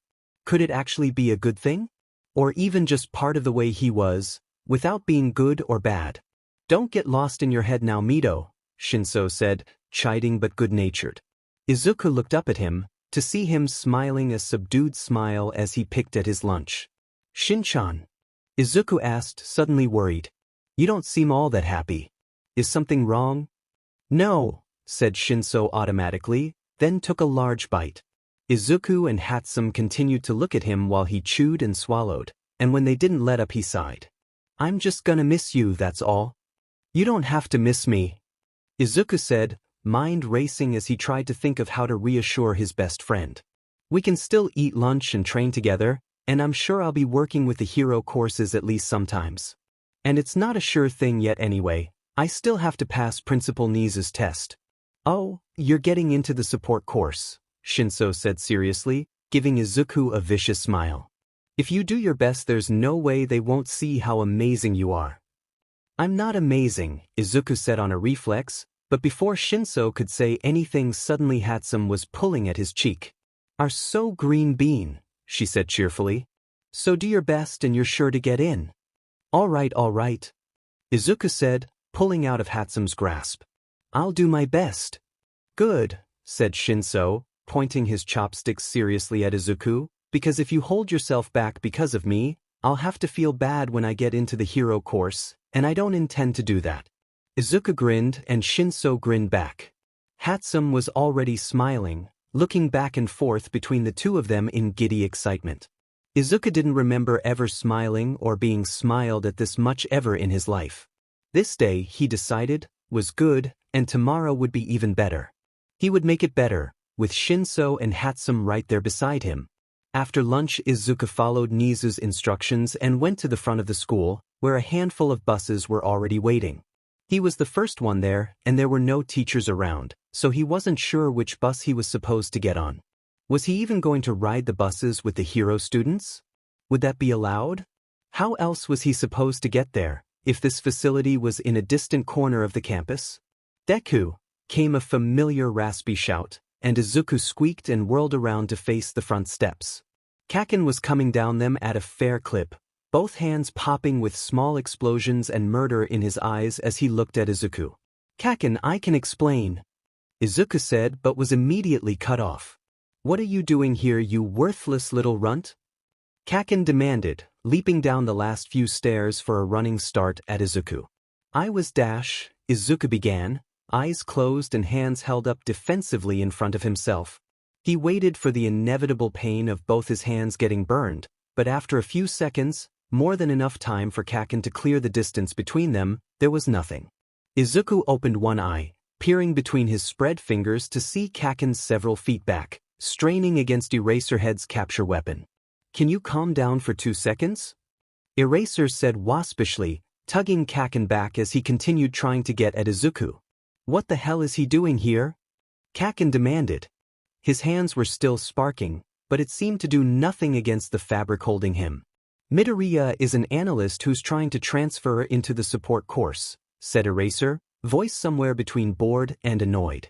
He's going to sit in on your lesson and give you feedback, so I expect you all to be courteous to him. Cool, came another voice from further up the stairs, and Izuku tore his eyes away from Kaken to see the rest of the hero class making their way more sedately down to the area where the buses were parked. They were all wearing their hero costumes, and they were all looking at Izuku. The student who had spoken, an odd-looking boy with spiky red hair and no shirt, began to run as soon as Izuku looked up, waving one hand excitedly. Watch this, he called, and once he was halfway down the staircase he suddenly jumped, covering the rest of the stairs in a single bound and coming down hard. Izuku gave a little cry of alarm and ran towards him, hoping he hadn't hurt himself too badly. He expected to have to help him up, but before he had even covered half the distance between them the boy was already getting to his feet, seeming completely uninjured. Izuku stopped, watching as the small dust cloud around his knees dissipated, to show that both his legs had become strangely angular, as though made from rough stone. I'm Idra Kirishima, said the boy excitedly, flexing one arm with the opposite hand on his bicep. My quirk's called hardening. I can make my body completely unbreakable to survive any impact and crush my opponents on the battlefield. As Izuku watched, the displayed arm also began to harden, taking on that angular quality. Like Kirishima's legs. Izuku had opted to take his bag with him, unsure of what he needed or what he'd be provided with, so before he knew what he was doing, he was going through the practiced motions of getting out his notebook and a pen. A pretty useful quirk, Izuku began, already scribbling down his thoughts as he looked from the page to Kirishima's arm and back again. Does it defend against extreme heat or cold? Probably heat, since that's just another kind of energy impact, but cold might be able to hurt you. You also might be able to cut it with a hard enough stone, like a diamond, so you should do some experiments as to how it holds up against various metals and minerals. How much control do you have over the shape the hardened flesh takes? Izuku paused to look at Kirishima, to see him bearing a mouthful of sharp teeth. A little shock of fear shot through Izuku at the sight of them, and he stepped back nervously, but Kirishima merely began to laugh. That's so cool, Midoriya, he said boisterously. I'd never even thought about seeing how it holds up to a diamond, but that's a good point. They can break plexiglass, right? I should probably know if I'm weak to that. Yeah, Izuku said, fear diminished with Kirishima's good spirits. Lab-created diamonds are flawless and real cheap, so if you got famous enough and someone really wanted to take you down, they could easily make a weapon out of them. You should have a contingency plan for that. If you're finished, said Eraser, drawing the attention of both Izuku and Kirishima, we should load the buses now. We don't have all day. Izuku squeaked and nodded hurriedly. Before he could ask which bus to get on though, Kirishima was throwing an arm around his shoulders. Come on, Midoriya, he said, dragging Izuku toward the nearest bus. Sit by me. Izuku lost track of Kaken and what he was doing as they boarded the buses, so it was only once they were in motion that Izuku realized they'd somehow managed to get on the same bus. He wasn't sure if Kaken had meant it that way, but he was certainly glaring at Izuku heatedly from his seat near the back. Izuku, however, had immediately been swarmed by the other students, and was letting himself be too consumed by writing to worry about Kaken.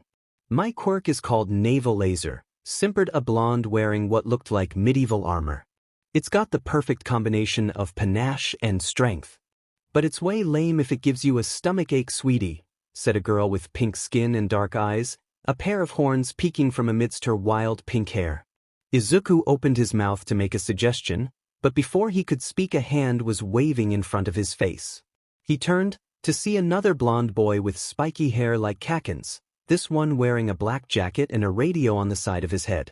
I'm Denki Kaminari, said the boy, leaning back against the seat and trying to look nonchalant now that he had Izuku's attention.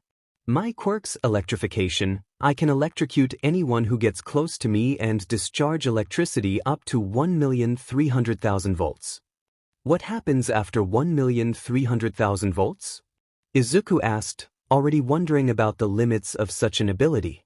His brain short-circuits and he turns into a gibbering idiot for an hour, said a girl with what looked like headphone jacks dangling from the lobes of her ears.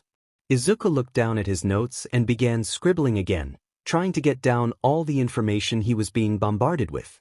He already had lots of ideas, his mind spinning in 5 directions at once, but he did his best to limit himself to actionable suggestions for the moment. He tried to write down as many as he could, knowing he'd need to bring them up during the exercise while he was being observed. He couldn't afford to waste all his suggestions now, when no one was watching. Hey Bakugu, said the girl next to Izuku, who he vaguely remembered asking him to call her Tsu. Don't you want to tell Midoriya about your quirk? Usually you love to show off. Kaken took his eyes off Izuku to glare at Tsu for a moment. I don't need some stupid Deku to tell me my quirk is the best. I know I'm better than all you extras. Tsu, who did not look the least bit intimidated by Kaken's yelling, opened her mouth to respond. Feeling it prudent to not let her say whatever she was about to say, Izuku leaned into her field of vision, blocking Kaken from her view.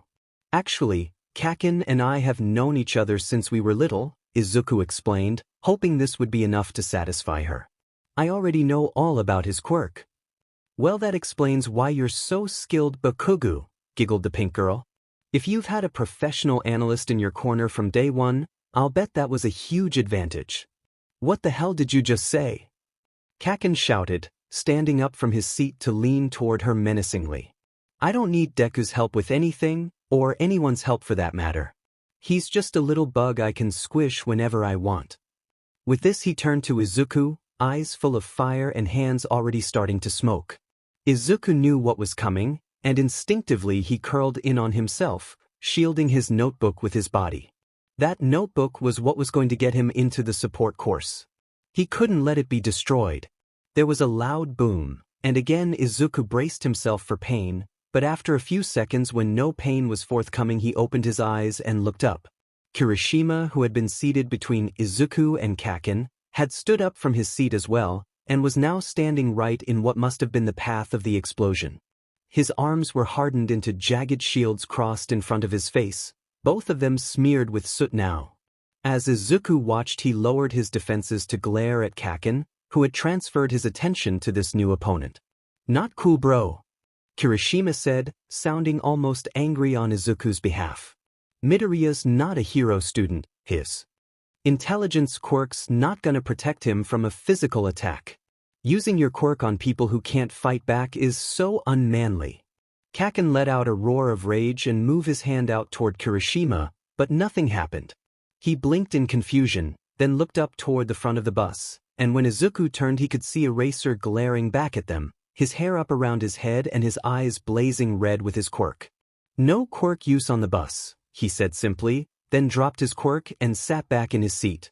You're disturbing my nap. Izuku turned back to the other students, still tense with nerves as he waited for Kaken's reaction. Kaken, however, simply gave a little huff of frustration and threw himself back into his seat. Izuku let out a shaky breath, trying to feel relieved, but he felt more like he'd been granted a stay of execution. You okay, Midoriya? Asked Kirishima, putting one hand on Izuku's shoulder. Oh. Izuku squeaked, then cleared his throat. Yeah, I'm fine. Thank you though, for saving me. Hey, I'm a hero student, Kirishima said brightly. Saving people is hopefully gonna be my job. Izuku nodded, then considered his next statement carefully. It would be better, he decided, to get things out in the open now, rather than have it come out later. Also, you were mistaken earlier, he said, trying not to let his fear show in his voice. From behind Kirishima, he heard Kaken give an anticipatory scoff. Oh, Kirishima asked innocently. About what? I don't have an intelligence quirk, Izuku explained, unable to meet Kirishima's eye. Actually, I don't have any quirk. Silence reigned for a moment, and Izuku braced himself for the worst. Hatsum and Shinso hadn't minded that he was quirkless, but these were hero students. Quirks were everything to them, how they defined themselves and each other, how they organized themselves, how they decided who was and wasn't worth their time. Now they knew he was quirkless, he would become like a bug to them, a pebble in their path to— That's so manly, Kirishima exclaimed. Izuku's head snapped up, his eyes popping open to stare at Kirishima. He was smiling again, his sharp teeth on full display but somehow not threatening at all, and he clapped Izuku on the arm as though in congratulations. Izuku couldn't think of a single thing to say, so he simply stared dumbly. Yeah, it's pretty impressive that you can do all that without a quirk, Tsu piped up from his other side, making Izuku turn to look at her instead, still struck completely speechless. I thought for sure you had some kind of analysis quirk. Do you have a hero parent or something? No, Izuku shook his head, and once he had that word out talking became easier. I've just been really fascinated by heroes since I was a little kid, so I studied them as much as I could. I guess I got pretty good at picking apart what made them effective, so from there what they need to improve on seems obvious. It's just a hobby right now, but I think I can turn it into something more. He turned to the rest of the bus, inclining his head towards the hero students. With your help, I'm sure I can do it, so let's all do our best and help each other, okay? The response was a rousing chorus of, okay. This way, Midoriya, called Eraser as Izuku got off the bus. Izuku turned, once again laboring under the weight of Kirishima's arm around his shoulders. The rest of the students were filing toward the main entrance to the huge dome structure, but Eraser was beckoning Izuku off to one side. Izuku looked at Kirishima, who gave one final grin and released him, instead heading over to Kaminari and another boy with tape dispensers in his elbows. Eraser led Izuku around the outside of the structure. They were almost a quarter of the way around, the main entrance out of sight, when they came upon an ordinary metal door, like a service entrance. Eraser opened it with a swipe of his ID card, and inside Izuku found a small, boxy room lined with TV monitors. There was another door in one wall, presumably to inside the facility, and a large control table covered in buttons and dials. The monitors showed the various areas inside the facility: a fire zone, a shipwreck zone, a rock slide zone, a storm zone. This is the control room, Eraser explained, indicating the lone swivel chair for Izuku to sit down in. There are cameras all over the facility, so you should be able to see everyone at all times. All the students are being given earpieces so they can communicate with you. Izuku pulled the chair out to find a clipboard on the seat. He picked it up and flipped through the pages clipped to it, finding a list of every student in the class, complete with names, pictures, and channel numbers. The microphone is here. Eraser drew his attention to a small microphone on a little stand, easily picked up and moved around for convenience sake. Press and hold this button to turn it on, and this dial controls which channel will hear. Channel 21 broadcasts on all earpiece channels, and Channel 0 will project your voice throughout the facility. Izuku swallowed nervously, making a mental note not to turn the dial to 0. There's also a camera here. Eraser indicated a small, easily missed lens between two monitors, pointed directly at the chair. It'll record what you do for us to review later, and if you hit this button here he pointed at a blue button at the far end of the panel, you can project your image over the main floor. Why would I need that? Izuku asked, dizzy with the idea of pressing the blue button even by mistake. The floor's open to give an inspiring speech, Eraser said, with a sly little smile that reminded Izuku of Shinso. Just wait until I get back to the class. Are you all set? Izuku nodded gravely. Then good luck, Eraser said, and left out the door that lead into the facility. Izuku stood there a moment, trying to control his racing heart. It was hard not to feel like an intruder here. Still, he didn't have much time, so instead of dwelling on his fear he took his seat and began flipping through the pages on the clipboard, familiarizing himself with everyone's quirks. He kept one eye on the monitors, watching as Eraser made his way back to the class. The facility was built sort of like a theme park, with designated disaster areas contained in smaller domes.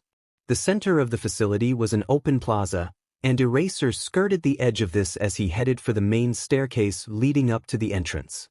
He had just made it up the stairs and back to where the class was being welcomed to the facility by 13 when Izuku noticed it. It was difficult to see on the monitor, but the central plaza between all the disaster areas was no longer empty. In the middle of the space, floating a few feet off the floor, was a strange purple something. Izuku looked closer, wondering if the central plaza was also the site of a simulation. The purple thing was fluctuating at the edges as though it were made of dark fire, and it seemed to be getting bigger. Suddenly Izuku realized he had no means of contacting Eraser or 13 to ask what it might be. It grew and grew until it was a large circle in the air, like a hole in space large enough to drive a car through. The class of hero students had noticed the thing now, and Eraser and 13 had turned toward it, their expressions unreadable by the distant cameras. Quickly Izuku checked his papers, then turned the dial to change his broadcast channel. Yayorozu? He asked tentatively. Class rep? What is that thing? I don't know, came the reply, the voice's aristocratic quality doing nothing to overshadow its anxiety. I don't think it's supposed to be here. She stopped, and Izuku could see why. Out of the purple portal, for that was undoubtedly what it was, came people. First one and then another, until a whole flood of them were spilling into the facility. Izuku watched mesmerized as they spread themselves out across the floor, facing off against the now comparatively smaller cluster of hero students. Some of them had weapons. All of them had very obvious quirks. Movement on a different monitor caught Izuku's eye, and he turned to see that the massive door behind the hero students was starting to close. They were being locked in. The USJ was under attack. Tenya had heard about Midoriya, of course. The Ida family was close-knit, and Tenya was very close to his brother. As such, they spoke often, whether it be on Tensei's visits home or over the phone, during their bi-weekly phone call approximately 2 hours before bed. Tensei had mentioned the curious discovery of present mix that was traveling in a ripple through the hero community, first locally and then further to the rest of Japan. A set of notebooks full of truly enlightening analyses, and the first-year UA student who had apparently written them. Tenya had been curious which of his classmates was such a gifted analyst, but Tensei said that it was a Gen Ed student who would surely soon be transferring to the support course. Tensei had always been one to work as closely as possible with his talented support staff, and he encouraged Tenya to be kind to the boy when he inevitably began working with the hero classes to perfect his analysis skills. Hero work could entail just as much networking as any other high-profile profession, and it was an area Tenya needed to work on. This analyst, who would surely be in high demand upon graduation, would be an excellent subject on which to practice those skills. When Aizawa-sensei had announced that the mousy-looking boy with untidy green hair standing by the buses was the analyst Tenya had heard about, he'd wanted to go talk to him right away, to try and make him feel welcome. Kirishima, however, had immediately monopolized his attention, and Tenya's duty as the vice president of the class had ended up mandating that he not ride the same bus as the two of them. As they entered the USJ, Tenya was just deciding that he'd simply have to take whatever suggestions were offered him gracefully and then thank Midoriya humbly when class was over. Then, once they were inside the USJ, the warp gate opened, and Tenya stood frozen in horror alongside his classmates as what were clearly villains streamed into the facility. He didn't know what to do. Things like this simply didn't happen at UA High School. This had to be some part of the simulation, another logical ruse, like Aizawa-sensei's Quirk assessments, but villains weren't what this facility was supposed to be for. And Ida, came a voice in Tenya's ear, snapping him out of his trance. Midoriya, Tenya said, touching his earpiece so it would pick up his voice. Do you know what we're dash? You have to run, Midoriya's voice interrupted. You have to get back to the main campus and get help. What? Tenya sputtered. And abandon my classmates? Vice President. The formal address by his title made Tenya straighten his back. Think about what's happening. Those people aren't supposed to be here, yet they got in with no trouble. The alarms aren't going off, so no one knows they're here. We have 2 pros and 20 hero students, and I already count 30 villains out there. We need backup. That's what the class needs from you right now. You're right, of course, Tenya agreed, but still he hesitated. But Dash, you're the fastest. Midoriya's voice rose in pitch as he began to speak more emphatically. The doors are closing. Go, go, go. Tenya looked behind himself to see that the enormous doors were in fact sliding shut behind them. As he stood there, paralyzed with indecision, a piece of advice Tensei had once given him rang in his ears. Remember that you're part of a team, Tensei had said. You do what the team needs, regardless of how glamorous it is or how useless it feels. People are counting on you, Tenya.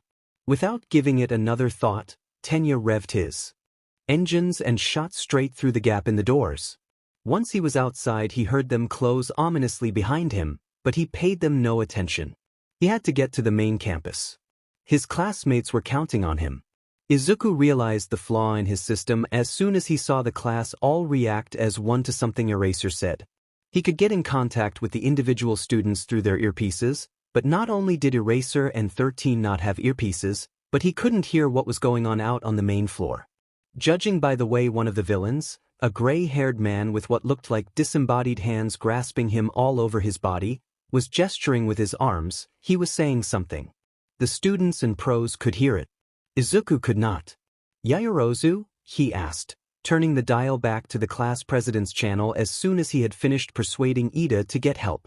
What's he saying? He's saying he's here to kill All Might, Yaoyorozu explained. He intends to start killing students until All Might arrives. Then you have to get into a formation, Izuku told her, his mind already racing ahead of him. Get the class to cluster together, and dash. Before Izuku could finish, Two things happened in quick succession.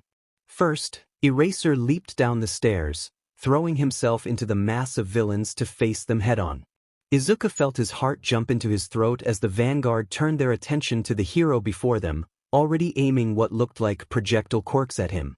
Eraser wasn't suited to big group fights. He was a precision instrument meant for stealth missions and single combat. Izuku braced himself, sure he was about to watch Eraser get overwhelmed by the three in front, but as he watched transfixed, all three of them looked in confusion down at their own hands long enough for the capture weapon to seize all of them and knock their heads together, dropping them unconscious to the ground. Whoa! Izuku breathed, uncaring that he was still on Yaoyorozu's channel. Then, as Eraser turned his attention to a large, beefy villain with an obvious mutation quirk, the second thing happened. The warp quirk villain suddenly vanished from his position in the center of the floor and reappeared between the students and the door. The class was already trying to follow Ida, but they all stopped when the villain blocked their way. Izuku again cursed his lack of audio. He couldn't see the villain's mouth moving, but he knew he was talking, and any hint as to their plans could make or break his counterattack strategy. He wasn't entirely sure when he'd decided that he was going to form a counterattack strategy, but he wasn't about to question the decision now. Desperately, Izuku turned the dial to channel 21, hoping that all the earpieces at once would be able to pick something up. In the end, I suppose it doesn't matter, came a many-layered voice, faint but unmistakably the voice of the villain. I still have a role to play. Izuku couldn't see 13's fingers at this distance, but he could see them raising their arm, and he knew they were about to use their quirk to reduce this villain to dust. He hoped it would work, the villain seeming to be somewhat non-corporeal, but he had faith that 13 would be able to do something. Then, before 13 could SCK the villain up, suddenly Kaken and Kirishima were leaping forward. No! Izuku shouted, standing up in his chair, but it was too late. His view was obscured by a cloud of smoke from Kaken's quirk, and by the time it cleared, Kaken and Kirishima were standing between the villain and 13. Get out of the way! Izuku shouted desperately, and faintly he heard 13 calling the same instruction. They were not given time to react though, the villain was already speaking again. I'll scatter you throughout this facility, to meet my comrades and your deaths. Again Izuku's vision was obscured, this time by a massive dome of the same dark energy the villain seemed to be made of. He could hear exclamations of alarm coming through the earpieces, but he couldn't see anything that was happening. Then suddenly the dome vanished, and Izuku looked on in horror to see that everyone who had been underneath it was gone. Izuku's eyes darted to the other cameras, hoping to catch some glimpse of the others. As he watched, he saw swirling purple portals open all around, on over half the monitors displaying the various disaster zones. Each one spat out a handful of students, who landed with wildly varying degrees of grace, and then closed. For a moment, Izuku allowed himself to breathe. He was still tuned to channel 21, so he could hear all of the students exclaiming in alarm, but he had released the button on the microphone, so they could not hear him for the moment. His hands were shaking as he flipped through the pages on his clipboard, making mental notes of where everyone had landed. He had accounted for almost all of them by the time he started to hear voices calling his name, students wondering where they had ended up and whether everyone else was all right. Maybe if he could. Suddenly the door to the control room, the one that led to the interior of the facility, banged open. Izuku jumped and spun around, to see a skinny, nearly skeletal villain with no shirt and a bald head. He reached for Izuku with long fingers that seemed to have too many joints, grinning wickedly, but before he could get far suddenly another body collided with his. He and another villain, this one bigger and stronger looking, both slammed into the doorframe, then dropped unconscious to the floor. Uraraka! Izuku exclaimed as a girl with nut-brown hair and round, rosy cheeks came around the door. He had only seen her briefly before getting on the bus, but he had seen her name beside her picture. Release, she said, pressing all 5 of her fingers together, and the bigger villain fell deeper into his slump. Then she turned to Izuku. You should know there are a handful of villains heading for this control room. Thankfully I was dumped between you and them. Izuku looked at the monitors again. Sure enough, as he watched the various hero students get their bearings, each group suddenly found themselves squaring off against yet more villains. In every instance they were outnumbered, but none of the students looked ready to give up, and all of them were preparing to face their opponents. "You should get out of here while you can," Uraraka said, drawing Izuku's attention back to her. She gave him a determined look, one clenched fist held up before her. "It's my duty as a hero student to get the civilians out safe. Take the outside door and I'll cover you." Izuku hesitated. He looked back at the monitors, at the hero students who were drawing their weapons and firing up their quirks.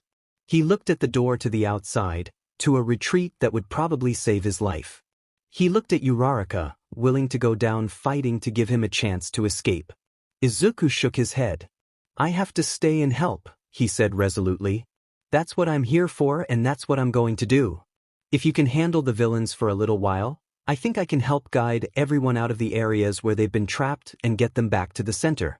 Then we can all face this together, okay?" Uraraka looked at him worriedly for a moment, then her face broke out in a vicious smile. "Okay," she said enthusiastically. "If you want to be brave, I won't stand in your way. I'll hold off the villains for as long as I can." Izuku nodded, and Uraraka nodded back. Then she reached in and pulled the door shut, leaving Izuku alone in the control room once again. Izuku took a deep breath and went back to his seat. After a quick glance at the monitors, he turned the dial. Tsu? Izuku said into the microphone. "Is the ship you're on sinking?" "Yep," Tsu said into her earpiece, watching as water rushed into the middle of the boat. "We're definitely sinking and there's a lot of those villains in the water. I don't think I can fight them on my own, Ribbit." "Let me just ask Mineta something," Izuku said, and the earpiece went dead. Tsu went to watch the horde of villains in the water as Mineta explained how his quirk worked to Midoriya. There certainly were a lot of them, their heads peeking out from the water like the fins of sharks, but none of them were coming any closer just yet. Probably they were waiting for the ship to submerge, leaving her and Mineta vulnerable in the water. "Hey Midoriya," said Tsu as Mineta finished and her own earpiece began to emit the slight static that meant Midoriya's mic was back on. "It seems like these guys don't really know what we're capable of necessarily. They seem to want us to come to them, rather than engaging us out of their element." "Perfect," said Midoriya. "That means they'll all go into the ship once it's underwater. You're going to set a trap." After they had their preparations finished, Tsu stuck herself to the ceiling of the highest room in the ship, waiting for their trap to spring. Mineta had already groped her once, so she held him as far away as possible with her tongue. She had half a mind to leave him there, but it had been his quirk that would supposedly get them out of here. "What are these things?" came the voice of one of the villains from deeper in the ship, the part that was already underwater. "Hey, I'm stuck," came another voice. Soon a chorus of complaints were coming up from below, and Tsu decided it was time to climb out onto the roof. She surveyed the water around the ship, to find that it was completely devoid of villains. All of them had gone into the ship to look for them, and all of them had been caught in Mineta's sticky ball they had placed in long strings trailing off every surface. "Good thinking, Midoriya," said Tsu as she leaped high in the air, dragging a screaming Mineta behind her. "Where to now, Ribbit?" "The Central Plaza," Midoriya said into her ear. "I have another plan." Momo jammed the base of her staff into another villain's eye, knocking him backwards a couple of steps and clearing the space around her once more. Beside her, Kaminari and Jairu were dealing with villains of their own, but didn't look like they needed her help right now. She looked around, seeing no other immediate threats, and put a hand to her earpiece once more. "Midoriya?" she tried again, hoping that he would hear her this time. To her surprise, the earpiece crackled to life. "Yaoyorozu," came Midoriya's voice, high but determined. "Thank goodness," Momo sighed. "I thought you might be hurt. Are there villains at the control room? Are you safe?" "There are, but Uraraka's taking care of them," Midoriya assured her. "Are you doing all right? I think I have a plan to finish off these villains." "So do I," Momo said, keeping her voice low enough that Midoriya could hear, but the villains could not. "I'm going to make a sheet of insulation to cover myself and Jairu, so Kaminari can go all out against these guys." "I have a better idea," Midoriya said immediately. "Make a metal net." "A metal net?" Momo questioned. One of the villains was starting to edge closer again, so she swung her staff, catching him on the side of the head. What good will that do? Cast it over the villains, Midoriya said. If you and Jiraiya can get behind Kaminari, he should be able to electrify the net without overloading himself. That last thing you need is a gibbering idiot wandering around right now. Momo considered this, then nodded. Good idea, she said, realizing that Midoriya probably couldn't see such a minute movement on the cameras. It'll be less work for me too. She turned her back on the villains and concentrated on the molecular structure of copper, the best conductor of any metal strong enough to make wire. It was easier to make a crisscrossing pattern of simple copper wire, rather than a thick sheet of insulation, so almost immediately it was flying out of the back window in her costume and settling over the villains. She grabbed Jiraiya and pulled her out of the way before the net could come down, ducking behind Kaminari. Don't go overboard, she called to Kaminari, who seemed to have gotten the idea. He grabbed hold of the net, and with a loud buzzing and the sickening smell of burning hair, every villain in front of them was on the ground. Nice work, said Midoriya's voice in her ear. You've got one more guy to deal with. I think he has an electricity quirk, but he should be weak to Jiraiya's sound attack. After that, head to your right, and you should come to the exit of your zone pretty fast. Where to from there? Momo asked, leaning on her staff. The Central Plaza, Midoriya told her. I have an idea. Shudo looked at the villains trapped in his ice with contempt. Honestly, they had barely even put up a fight. If they intended to infiltrate a place like UA, then they had better be ready to deal with people who had trained their whole lives to be heroes. They ought to be ashamed of their weak attempts at threatening hero students. He was just about to lecture them on that very point when suddenly his earpiece crackled to life for the first time. Todoroki, came the voice on the other end, the analyst who had come with them. Yes. Shudo asked, unsure of what Midoriya could want from him. I don't think this is the time to be making notes on my performance. If you want notes, you should probably pay more attention to who you have with you, Midoriya told him, his voice oddly steady. Shudo thought he remembered it being shaky and nervous before. Hagakure got dropped in the same place you did, so be careful not to catch her in your ice. Noted, Shudo said, recalling now that he'd heard the sound of running feet somewhere behind him, but hadn't seen anything when he'd looked back. Is there anything else? Just that you can get out of your zone by going around that outcropping to your left, then heading straight down, Midoriya told him. After that, head for the center. I have every intention of going to help our teacher, Shudo informed him, a little annoyed that Midoriya would doubt it. Good, Midoriya said, not seeming at all fazed by whatever annoyance had shown in his tone. Maybe none had. Please hurry, we're going to need the entire class if my plan is going to work. What plan? Shudo asked, interested despite himself. You'll see, said Midoriya cryptically, then the connection cut off. Shudo sighed and headed in the direction he'd been given. Midoriya had more courage than he'd given the Gen Ed student credit for, if he had stuck around this long. He might have escaped with his life, but he had stayed, and apparently come up with a plan. There was something to be admired in that, in perseverance despite such limitations.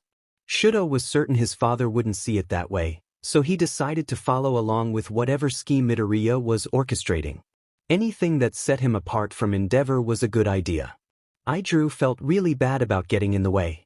In hindsight, it seemed obvious what he should have done, letting the pros handle it without getting involved unless he had to. He had been so eager to prove himself, to prove he could be strong and save people, that he hadn't even thought twice before jumping into the fray.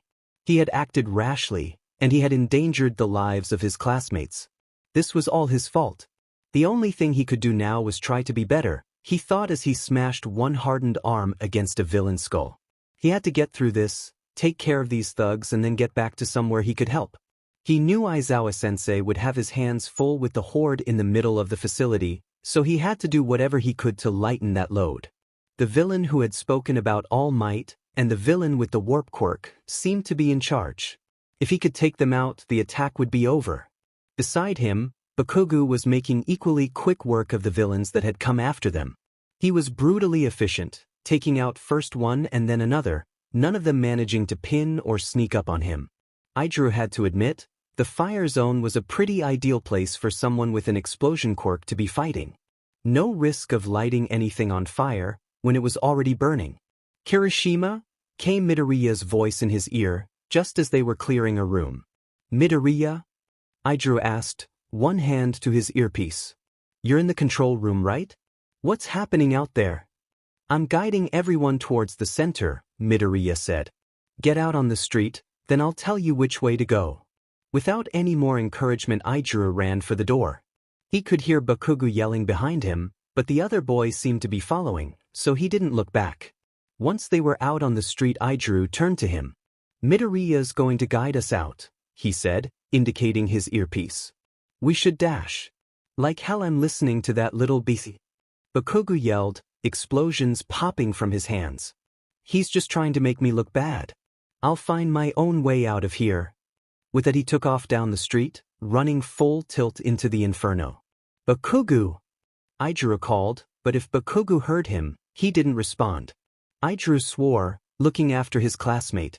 The kind thing to do would be to go after him, try to persuade him to follow directions.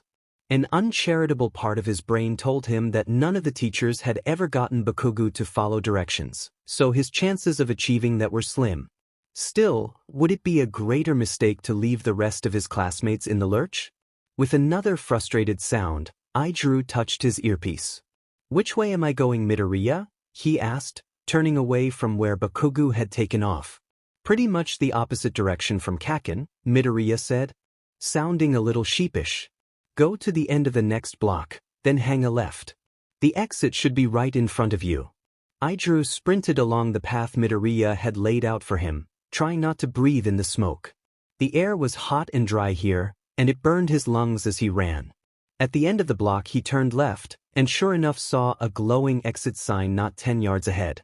"Thanks, Midoriya," he said, and in a few moments he was bursting out of the fire zone, completely on his own. Izuku sighed as he watched Kirishima leave the fire zone without Kaken. He'd hoped that coming from a hero classmate, Kaken would find taking direction more palatable, but apparently not. Still, no one could say he hadn't tried. Suddenly there came a banging on the inside door, and Izuku jumped. "Uraraka?" he called nervously, making sure his finger was off the button to activate the microphone. "Get out of here." Uraraka's voice came through the door. "There's more of them, but I'm exhausted. I can't use my quirk anymore." Izuku didn't give himself time to think, he launched himself out of his chair and went to the door. When he jerked it open, Uraraka fell forward inside, apparently having been leaning against it. Ignoring her protests, he dragged her into the control room, then stuck his head out to have a look. 3 villains were advancing on the control room. One of them was big, with a mutation quirk that made him look like a humanoid panther. Another one had a big metal plate on his chest with a series of holes in it, which Izuku was willing to bet shot something out of them. The third didn't have an obvious quirk, but his expression was cruel enough to send shivers down Izuku's spine. "Hold on," Izuku said to Uraraka, and closed the door behind himself. The panther villain was bringing up the rear, with the 2 in front level with each other and the third standing between them, but a few feet back. Izuku immediately darted between the 2 leads, drawing their attention onto himself as he faced off against the projectile user. "Hit me," he invited cheerfully, surprised by the way his voice didn't shake. The holes in the metal plate began to glow, but Izuku was already moving, and before they had fired he was out of the way. He heard the other villain scream as he was hit. "One down." "BSC," screamed the downed villain as Izuku dove between Panther's legs. There was a strange, squishy thump, and when Izuku popped back to his feet behind his third opponent, he could see the villain on the ground grinning viciously, his arm having elongated into some kind of spear, down which dark red blood was running. 2 down. Panther was starting to turn around, so Izuku crouched and jumped as high as he could. He managed to get a fair amount of the way up the villain's broad back, and grabbing handfuls of fur he began to drag himself upwards. Panther growled, and a paw came back to swipe at him, but the angle was awkward and so the claws barely grazed his side. As soon as he was high enough, Izuku reached out and bit down hard on the back of Panther's neck. Immediately Panther slumped, the automatic response all cats had to being grasped by the back of the neck kicking in and making his body seize up. Izuku held tight as he went crashing to the ground, teeth still dug into baggy flesh. He knew he didn't have long, So without letting go he looked around for a heavy object, and found that one of the villains Uraraka had taken care of had lost a steel-toed boot. Izuku grabbed it, and holding it as best he could, he brought the metal down hard on the back of Panther's skull. 3 down. The villain beneath him went limp, and when Izuku released him and sat up, he didn't move. Neither did the other 2 villains. Izuku breathed a sigh of relief, but before he could congratulate himself too much he saw the door to the control room opening, and Uraraka poked her head out. "Holy cow," she said, staring at the 3 downed villains. "No time," said Izuku, standing on shaky legs and running back to the control room. "How long do you need to rest? Even if you can't use your quirk, can you stand and look menacing?" "Just another minute," Uraraka said. She wiped sweat off her forehead, then grinned savagely. "If I don't need to use my quirk, I can at least stand on my own 2 feet. "Good," said Izuku, and shut the door behind himself. "Take a minute, then get to the center. This strategy is going to take all of us. Are you going to be okay here on your own?" Uraraka asked nervously. "That was the last of them," Izuku said. "Everyone else has pretty much finished off their villains. We may not look like much, but we're winning." "Good," said Uraraka, then leaned against the wall, eyes closed. "That's good." Shoyuta watched as another villain went down, felled by his capture weapon without his even needing to touch them. He was nearly finished taking out these thugs, but he estimated there were more in waiting, and every minute he wasted on this battle was a minute his students were fighting alone. He knew what they were capable of, and he knew they could hold their own. He also knew that if one of them got hurt, or worse, he'd never forgive himself. The villain covered in hands seemed to be the leader, but he apparently wasn't content to hang back anymore, and as Shoyuta turned to him he suddenly found the villain racing towards. He was muttering something, but Shoyuta wasn't paying much attention. "Final boss," Shoyuta concluded as he darted to meet the villain. He slammed into the villain with one arm, but immediately found himself caught as the villain stood his ground and stopped his assault without toppling over. As the villain continued to taunt him, he kept his quirk activated for as long as possible, but before long the urge to blink became too strong and he closed his eyes. Immediately a searing pain his elbow revealed that it was pressed to the villain's palm, and this villain apparently had a touch-based quirk. "Don't push yourself too hard now," the villain said mockingly. "You might just fall apart." Shoyuta leaped back, putting some distance between him and the villain. A few of the stragglers surrounded him, but he made quick work of them despite his injury. The villain was still talking, but Shoyuta was more focused on fighting. That was probably why he didn't see it. "By the way," said the hand villain as Shoyuta turned to see the big fellow who had previously hung back beside his leader just behind him. "I am not the final boss." The enormous man raised one massive clawed hand, and Shoyuta braced himself for pain. It didn't come. Instead, a huge ice wall erupted between him and his opponent, stopping the blow but raining ice chunks down on Shoyuta. He leaped back, out of the way, then looked around wildly for Todoroki. Instead of just Todoroki, however, he found himself surrounded, but not by enemies. Nearly all of his students were standing at the edge of his battlefield, forming a ring around the 3 remaining villains. He wasn't sure how any of them had gotten out of their own battles so quickly, but the only one he counted missing besides Ida was Bakugo. He hoped that didn't mean the hothead had gotten himself hurt. Shoyuta looked back at the hand villain, waiting for his reaction. The fight wasn't over yet. "Well, it seems we have company," said the villain with all the hands, looking around at the assembled students.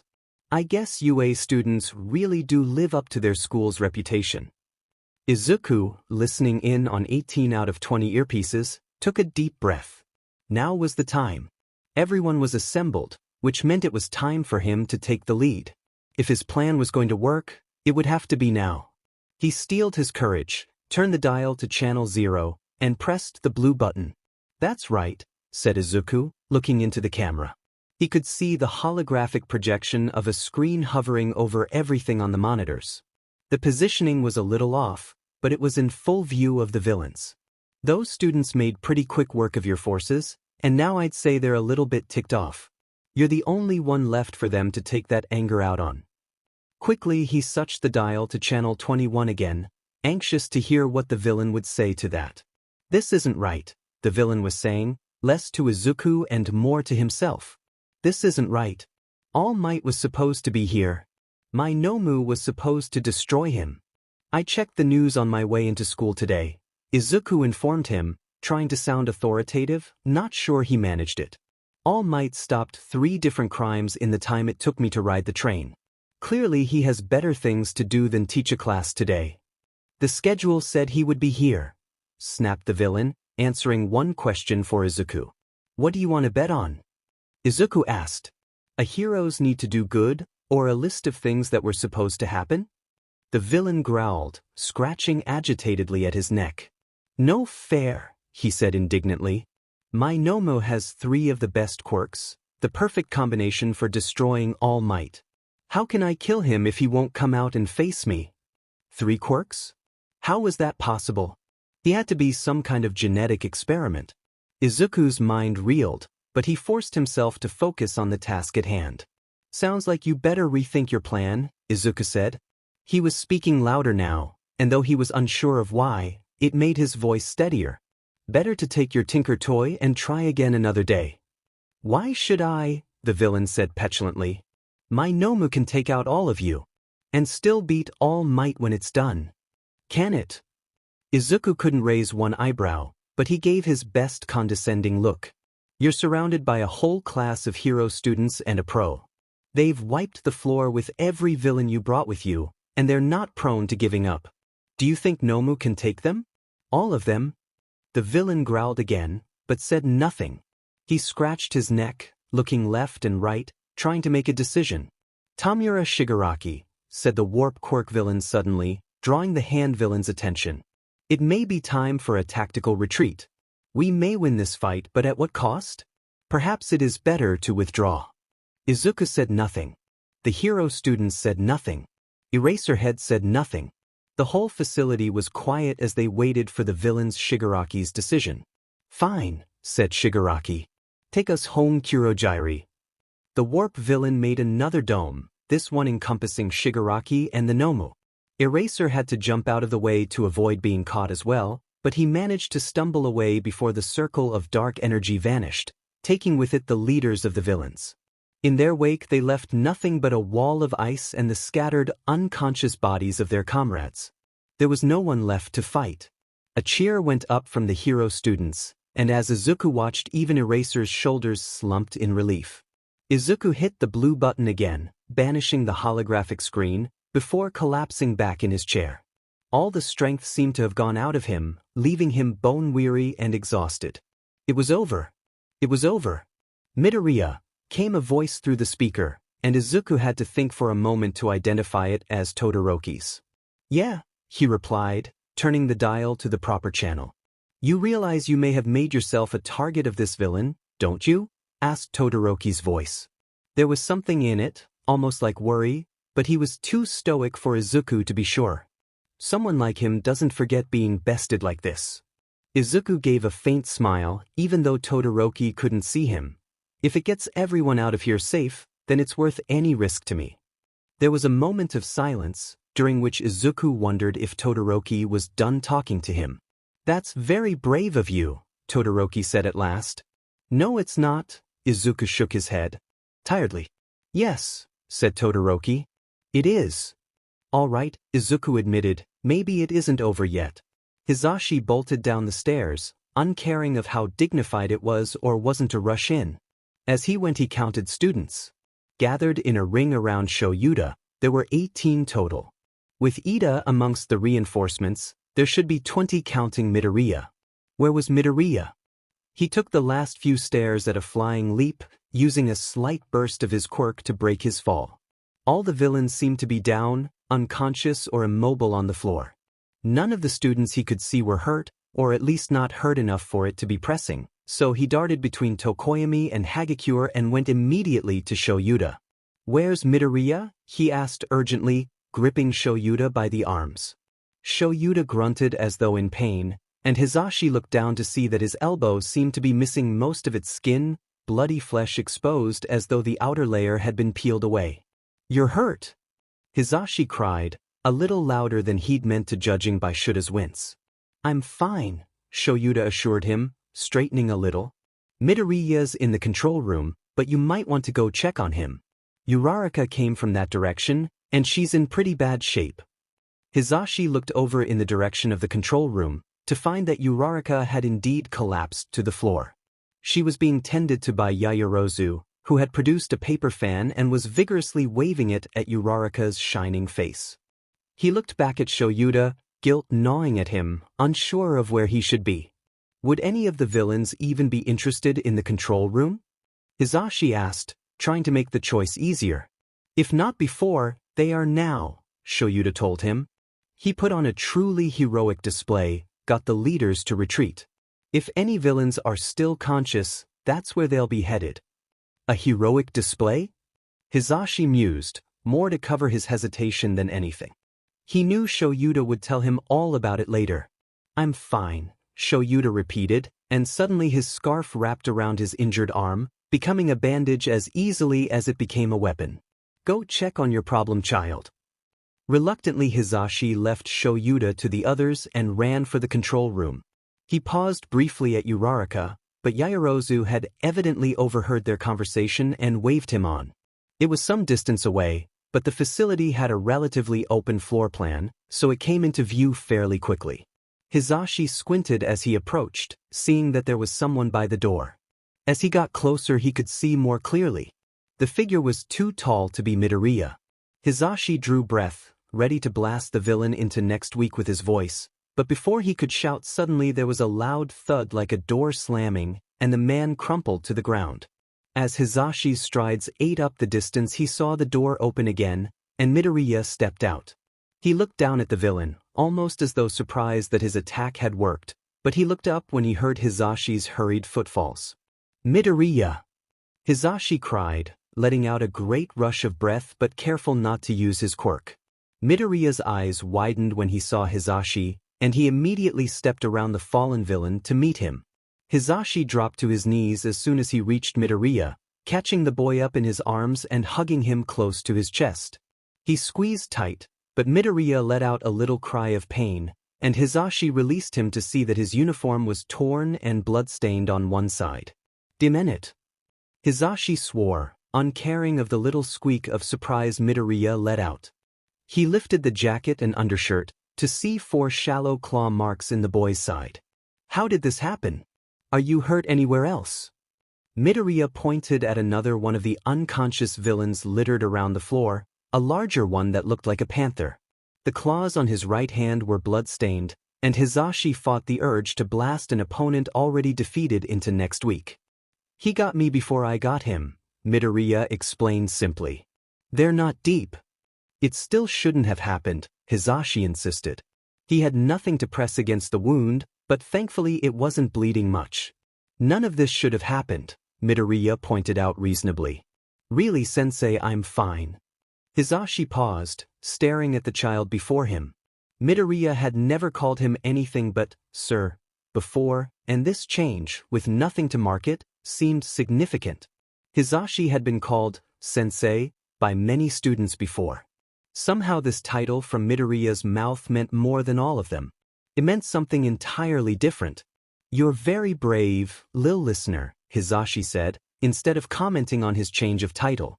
No one could have expected this much from you, but you rose to the occasion. Midoriya shrugged. It's only what the hero students did. You're not a hero student, Hizashi reminded him gently. The statement seemed to ring false, but if Midoriya felt so, he didn't say anything. We all did what we had to, he insisted. Hizashi nodded. Then he stood, and placing himself beside Midoriya, he pulled the boy against his side. He did not comment on the hand fisted in the back of his jacket. If he could steady Midoriya at all, he would gladly do so. Come on, he said, rubbing a little at the arm beneath his fingers. Let's blow this popsicle stand. Midoriya laughed weakly, and Hizashi felt as though he might have recovered a little of his present mic charm. So, said Shoyuta, once the rest of the staff had started to secure the villains and the class was milling around uncertainly, which one of you can tell me what happened to Bakugo? Kirishima slowly raised his hand, looking somewhat ashamed. I left him in the fire zone, he confessed shyly. When Midoriya told us where to go, he ran off in the wrong direction. I think he's still there, Shoyuta glanced at Snipe, who finished handcuffing the villain he was standing over and then stood up to head for the fire zone. Hopefully Bakugo hadn't managed to get himself into any more trouble there. It wasn't a surprise to Shoyuta that he couldn't follow directions, even under these circumstances. They would have to do something about that. Aizawa-sensei called Yaoyorozu, drawing Shuta's attention to where she was kneeling beside Uraraka. Shoyuta walked over to them, slow and deliberate. His legs barely wanted to obey him, and he was afraid if he moved too quickly his knees would buckle. She overused her quirk, Yaoyorozu reported, I think by a lot. She needs medical attention. Once it became clear that Uraraka wasn't going to revive with a little bit of air, Shoyuta picked the girl up and carried her towards the stairs. Yaoyorozu hovered a moment, not sure if she should still be helping, but Shoyuta shooed her off to make shock blankets for everyone. The ambulances would be here soon, and they were bound to be short. Aizawa-sensei, Uraraka said weakly, her eyes barely open as she looked up at her teacher. Rest now, Shoyuta told her as gently as he could. It's over. I tried to protect Midoriya, she told him. Her throat sounded dry. He'd have to get her some water. I tried, but he ended up protecting me. Shoyuta nearly missed a step in surprise, but managed to keep his footing. What do you mean? He asked carefully. You should have seen him, she said, a little woozy now.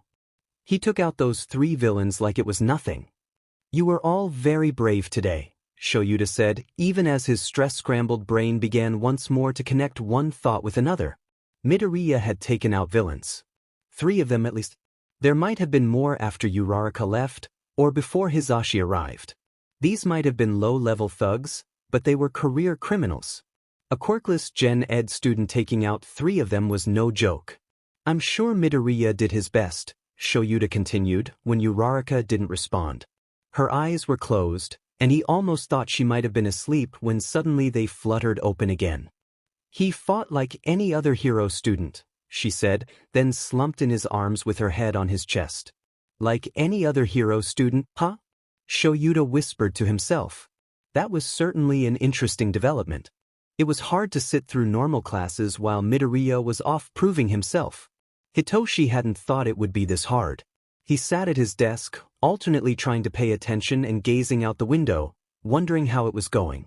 Midoriya's desk sat empty beside his, as though a space in the shape of his friend had been carved into his life and now stood hollow. He wondered if someone else would take that desk when Midoriya transferred, and who that someone would be. He had just decided that it would probably be some unfortunate member of the support course who he'd then have to deal with until his own transfer when a loud, blaring alarm cut through his thoughts. Level 5 security breach, came a voice, measured but urgent, over the PA system. All faculty are summoned to the USJ immediately. All students are dismissed. The USJ? But that was where Midoriya was. What kind of security breach was there? What kind of situation could require every single pro hero on campus at once to deal with it? Surely nothing could be so bad as to really need that many pros. They were just being overly cautious, right? The message repeated, but before it had even finished its first run through, students were talking over it, turning in their seats to face one another. Didn't we just have a security breach? Asked a boy 2 rows over from Hitoshi. Is security here really that bad? Demanded a girl near the front. Maybe it's just the press again, suggested someone who Hitoshi couldn't see in the opposite corner of the room. That was a level 3 breach, pointed out the girl just behind them. This is level 5. Hitoshi ignored them all and raised his hand. Sensei, what's going on? He called over the crowd and the alarm without waiting to be called on. Class dismissed was the only answer he got. Everyone collect your things and go home. Now. The rest of the class began to pack up at once, ignoring the alarm blaring overhead as their teacher bolted from the room. Hitoshi watched him go with a sense of deep unease. His gut twisted, making him want to puke, and his fingers shook as he packed his things with methodical slowness. His extremities felt strangely cold. The alarm barely registered to him as he filed outside with the others, and he felt curiously insulated from both it and the crowd around him.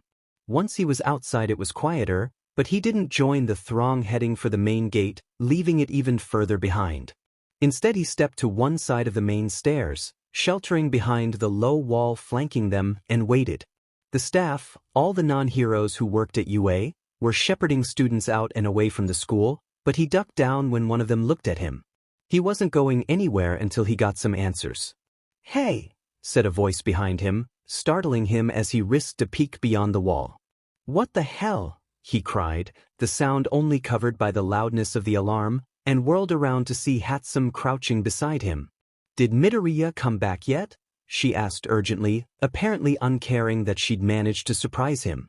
"No," Hitoshi shook his head. "He's still at the USJ, where the security breach is." "Did your teacher tell you anything?" Hatsum demanded, and Hitoshi was surprised to see she actually looked pretty worried. She hadn't previously struck him as the type to get nervous over anything. She seemed more a woman of action. "Nothing," Hitoshi informed her, watching as her look of anxiety deepened. "I don't know what to do. I'm not leaving until I find out what happened to him." "Do you have his number?" Hatsum asked. "Call him. Or text him. Something." Hitoshi took out his phone, intent on doing just that. Then suddenly he paused. If there was a security breach as serious as the alarm made it sound, then there might be something or someone genuinely dangerous at the USJ. If so, then it would probably be Midoriya's best bet to hide. What if his phone wasn't on silent? Would the sound of it going off alert someone to his presence? "I don't know." Hitoshi looked at his phone, his fingers clenched white-knuckled around it. I don't know. "Hey," said Hatsum, taking Hitoshi abruptly by the shoulders. "Midoriya's clever. He'll keep himself out of trouble, I know it, and he'll come back here when it's over. We just have to wait for him." "Right?" said Hitoshi, and took a deep breath to steady his nerves. It felt good to have a plan. "We just have to wait." After about half an hour, when all of the other students were well off campus, the alarms stopped going off. Its sudden absence was nearly as jarring as its sudden presence. Hitoshi wondered if it meant that whatever was going on was over, or if it had just stopped because there was no one left to hear it. Eventually he and Hatsum deemed it safe to come out from behind the wall and sit on the stairs. No one came to shoo them off, so they stayed there, talking quietly together. Hatsum didn't seem capable of shutting up, and Hitoshi had to admit that the small part of him that wasn't dying with worry appreciated the fact that she was willing to talk to him. So few people had been in the past. Hours passed, until the sun was low on the horizon and the sky was a hazy orange. Hitoshi agonized again and again over whether or not to call or text Midoriya. It had to be over by now, didn't it? The teachers had left ages ago. Surely it wouldn't take that many pros so long to deal with a security breach. What if Midoriya had just gone straight home from the USJ, or some alternative form of transportation had been arranged? Or maybe something happened to him, supplied an uncharitable part of his brain. "Shut up," Hitoshi whispered to himself, low enough that Hatsum couldn't hear. It didn't help. The sun had nearly gone down, purple twilight settling over the front steps of UA, when suddenly Hitoshi heard another alarm. It was distant, coming from beyond the gates, but it seemed to be getting closer. Eventually Hitoshi identified it as not an alarm, but a siren. An ambulance siren. He and Hatsum stood up as the gates parted to admit the ambulance. Hitoshi's heart was lead as he watched it pull up, and Hatsum had to tug him out of the way as it approached the steps. They stood watching, silent and transfixed, as the doors opened and a few paramedics jumped out. One of them began unfolding a ramp from the back of the ambulance, but Hitoshi could remain still no longer. "Please," he said, taking a few shaky steps toward the man. "Is there a boy in there? With green hair? He's my friend. Is he okay?" The paramedic shook his head, and a spike of terror shot through Hitoshi. Which of his questions had he been answering? That there wasn't a boy with green hair in there? That he wasn't okay? He had to be okay. He wasn't dead at least, otherwise they wouldn't have had the siren on. Hitoshi's questions were all answered when the stretcher was pulled out. Strapped down and covered in a blanket, looking unsettlingly pale and drawn, was a girl with short brown hair. He knew it wasn't particularly becoming of him, given that she was obviously still injured, but he couldn't help the relief that spread through him. Behind him he heard Hatsum release a breath. Apparently she didn't have any more decency than him. Where are the rest of the students? Hitoshi asked the paramedic, but he was already lifting one end of the stretcher and preparing to carry it up the steps to the door. Hatsum put a hand on Hitoshi's shoulder and pulled him back, and they resumed their position on the stairs. Now that Hitoshi knew that something dire had indeed happened, he found it even harder not to worry. It had to be over if they were sending people away in ambulances, didn't it? Surely it was safe to call Midoriya now? He hadn't quite managed to convince himself of this when suddenly Hatsum shoved at his shoulder to get his attention. He looked up to see her pointing at the gate, where 2 buses were currently being admitted. The 2 of them ran forward again as the first one stopped and began disgorging students. Some of the hero students looked at them curiously, but Hitoshi didn't care about them as he watched more and more people get off the bus. He felt like he was about to vibrate out his skin as he watched a boy in plate armor come out, followed by a girl with long fleshy wires dangling from her ears, and then suddenly Midoriya was coming into view on the stairs. He was just turning away from the person behind him, his eyes going to the ambulance as he stepped onto solid ground. Hitoshi didn't think. He immediately ran forward and didn't so much go up to as collide with Midoriya, catching the smaller boy up in his arms and hugging him tight. "Mido!" he cried, squeezing so vigorously Midoriya was nearly lifted off his feet. "Shin-chan!" Midoriya replied, sounding surprised and oddly out of breath. "Are you okay?" Hitoshi demanded, pulling away from Midoriya to hold him at arm's length and give him a quick once-over. The heroes all left, and we were told to just go home, but they didn't give us any information about what had happened, and then an ambulance arrived and oh my god, is that blood? There was, in fact, blood on Midoriya's jacket, staining the edges of 3 large slashes like claw marks in the fabric. It wasn't a lot, clearly they hadn't bled very much, but the sight of the dark stains made Hitoshi's heart clench painfully anyway. He turned Midoriya to the side and pulled up his shirt and jacket, to find a large pad of gauze taped over the area beneath the slash marks. "I'm fine," Midoriya insisted as Hitoshi examined him. "The cuts aren't deep. What are you doing here?" Hitoshi looked up at him, eyes wide and blinking rapidly. He opened his mouth to ask, to demand Midoriya tell him why they wouldn't be here, why they wouldn't have waited for him, but before he could speak suddenly something over Midoriya's shoulder caught his attention. Students were getting off the other bus, most of them glancing at the scene they were making without pausing, but one boy had stepped off to one side and stopped. He had a very strange appearance, with half his hair red and the other half white, one gray eye and one blue, and a prominent burn scar across half his face. He was staring at Midoriya with an unreadable expression. Hitoshi met his eye, his grip on Midoriya tightening. "Waiting for you, Green Bean," said Hatsum, covering Hitoshi's distraction. "You didn't think we'd just leave without making sure you were all right, did you?" "I hadn't thought about it," Midoriya replied, making Hitoshi turn back to him. It was just like Midoriya to honestly not have considered that anyone would wait for him. "What happened?" Hitoshi asked. He found as he did so that he had to fight the urge to touch Midoriya's hair, to brush some of it out of his face, even though it wasn't long enough to hang in his eyes.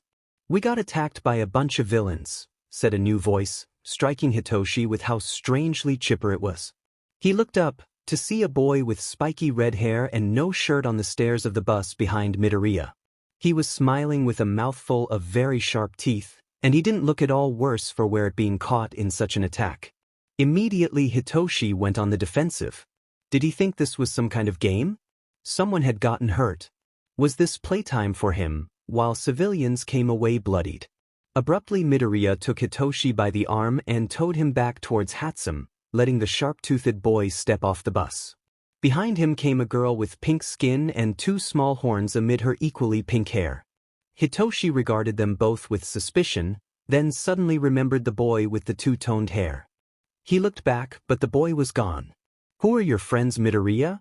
asked the pink girl. Inexplicably this made Hitoshi's skin crawl, but Midoriya was gripping him tightly by the arm, so he swallowed his indignation. "Oh!" Midoriya gasped, as though only just realizing he would be called upon to give introductions. "These are my friends, Hitoshi Shinso, from Gen Ed with me, and Mei Hatsum of the support course." Hatsum gave a little wave. Hitoshi, still feeling supremely uncomfortable, nodded slightly. Neither of the hero students seemed to find this odd, and simply smiled cheerfully back. Guys, this is Mina Ishido and Ijiro Kirishima, and Tsu Azui. Midoriya finished as a girl with enormous eyes and her tongue sticking out of the corner of her mouth joined their little group. Call me Tsu, she instructed politely. Midoriya paused, as though unsure how to name the relationship between himself and the hero students. At last he settled on, they've been very nice to me. Neat goggles, Hatsum said, looking interestedly at the pair of almost frog-like goggles atop Azui's head. She did not seem to be at all wary of the hero students, but Hitoshi still felt they were being far too casual about this whole thing. The red-haired boy Kirishima turned to him. You should be proud of your friend, he said, showing off his teeth in a bright, if slightly intimidating smile. He was super brave. He stayed to help us, and he probably got all of us out of there alive. Ishido chimed in, with what Hitoshi would almost consider appropriate sheepishness. It was really impressive, Ribbit, said Azui, doing nothing to decrease Hitoshi's impression of a frog. Hitoshi took a deep, careful breath. He still didn't quite like the way the hero students were in such good spirits after a near-death experience, especially one from which not everyone had come away unscathed. Still, they at least seemed to appreciate Midoriya and acknowledge how impressive Hitoshi's friend really was. If they had been willing to sweep his injury and his contributions under the rug, Hitoshi didn't think he could have avoided taking a swing at one of them. At last Hitoshi put his hands in his pockets, trying to let the hand Midoriya still had gripped around his arm feel him relax a little. Doesn't surprise me, he said, as nonchalantly as possible. Mito's just like that. Not, said Midoriya quietly, his head ducked down. R2, said Hitoshi, and was gratified to hear Hatsum's voice in chorus with his own. Midoriya blushed but said nothing. Ishido smiled benevolently at Midoriya, catching his eye deliberately when he risked a peek upwards. You sure you don't want someone to walk you home, sweetie? She asked, and Hitoshi was surprised to find she didn't sound mocking at all. The offer was, apparently, genuine. I can walk Mito home, Hitoshi said before Midoriya could answer. He'd intended to do so anyway, and had texted his mom to make sure she knew he'd be late. Kirishima looked worried. But a hero student should dash, he began, but unexpectedly it was Midoriya who interrupted him. Shinshin's going to be a hero student. Midoriya insisted, eyes bright and eager as he talked about Hitoshi. He's going to get in through the sports festival. He's really skilled, and his quirk is dash. Mito! Hitoshi hissed, and Midoriya stopped talking. Hitoshi wasn't sure what expression Midoriya was wearing, as he himself was looking determinedly at the ground. His cheeks felt hot. He couldn't remember being talked up to someone important like that by anyone, ever. It felt good but also mortifying. There was a pause, and then a hand clapped against Hitoshi's shoulder. We'll leave it to you then, Kirishima said, making Hitoshi look up into his grinning face. Like with Ishido, there was no trace of mocking, only genuine trust and confidence. Kirishima squeezed Hitoshi's shoulder once, then turned and led the way back inside. Azui followed without comment, and Ishido gave a little wave before going too. Hitoshi stared after them, dumbfounded. Nothing about that encounter had gone as he would have predicted. Hero students are nothing like I imagined, he said, once he, Midoriya and Hatsum were alone. Tell me about it, Midoriya sighed. Everyone had the next day off. Even though only one class of hero students had technically been caught in the attack, both hero classes as well as the support, business and gen ed courses were all given time to recover from the shock. On Wednesday though it was back to school, and Izuku met Shinso at the gate on their way to their normal classroom at their normal time. Apart from the communication that there would be a rest day, Izuku hadn't heard anything from the administration about the results of his test. If they don't let you into the support course after that, sue them, Shinso said menacingly as they made their way through the halls. To be fair, I didn't give a lot of performance notes, Izuku defended. He didn't even know what the verdict would be yet, but he was already prepared for the worst. They wanted you to prove yourself, Shinso argued. You've proved yourself a whole hell of a lot more than they could have asked for. If they deny you on a technicality, I'll fight Principal Niza myself. Please don't say things like that, Izuku ummed as they reached the classroom. As soon as they were inside, Izuku found another hall pass being waved in his face. Midoriya, you're wanted in the principal's office again, said their teacher as Izuku took the piece of paper from him. Bring your things. Izuku didn't know what bring your things meant in terms of his transfer, but Shinso sent him a conspiratorial grin, so he decided to take it as a good sign. The door to Principal Nizu's office was as big and imposing as ever. Izuku took a deep breath before raising a hand to push it open, but just like last time it opened for him, without his even needing to touch it. Izuku looked in wonderment at the scene beyond, not daring to set foot inside just yet. In the office was not only Nizu, sitting in the same chair where he'd been seated last time, but also Eraserhead and Present Mike standing to either side of him. They were all looking at Izuku with friendly expressions. Nizu's smug contentedness, Eraser's subdued benevolence, and Mike's enthusiastic excitement. Izuku nearly walked inside without taking in the rest of the room, but before he could cross the threshold he saw that there were 2 chairs across from Nizu instead of one like last time. One of the chairs was empty. Sitting in the other was Kaken. As soon as Kaken's eyes lit on Izuku they filled with white-hot rage. "Demon nerd, I'll kill ya," he shouted, leaping out of his seat with hands popping like sparklers, but before he could take a single step suddenly strips of white cloth were wrapping around him, binding him to his chair. "I'd be quiet if I were you," Eraser said ominously, eyes red as he glared at Kaken. "You're in enough trouble already." Kaken growled, but his quirk was useless under Eraserhead's gaze, and eventually he slouched into the chair and was released. He turned away from Izuku to face Principal Nizu, murderous rage apparently quelled. "What's he doing here?" Kaken spat.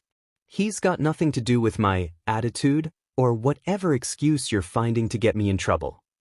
"Midoriya, please come in and sit down," Nizu said, beckoning Izuku inside with one paw. Izuku hesitated. "I can come back?" "No, this meeting is about you," said Nizu, still smiling placidly at him. "You're not the one in trouble, lil listener," said Mike jovially, flashing a 1,000-watt smile that made Izuku feel just a little bit calmer. On shaky legs Izuku made his way inside, closing the door behind himself.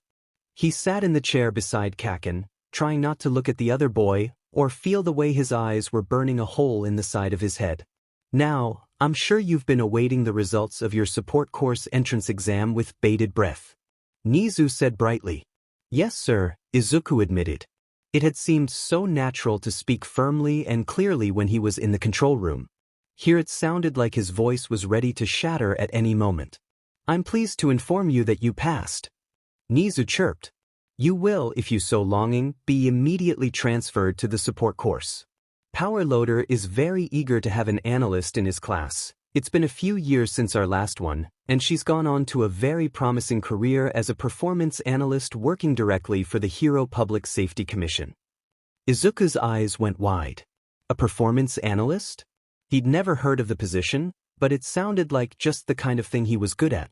Analyzing heroes was something he was confident in, something he'd practiced. If he could just... However, Nizu's voice cut through Izuku's thoughts. "I would like to offer you the chance at an alternative." "An alternative?" Izuku asked blankly. He had no idea what kind of alternative could be better than something like that. "Indeed," Nizu said, and there was a strange quality to his voice that made Izuku's heartbeat quicken, as though danger were present. "I want to offer you the chance to join the hero course." Izuku blinked. He had to have misheard that. "What?" he asked blankly. Nizu's smile widened. "I told you when last we spoke that I had been hearing about you non-stop from several people I respect," he explained. "I was hearing not only about your intelligence, but your physical abilities, your combat capabilities, and your strategic mind.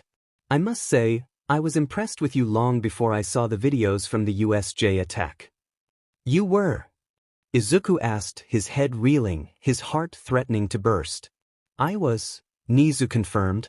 "In fact, I was so impressed that I had already begun to consider this option before I ever sent you to the USJ.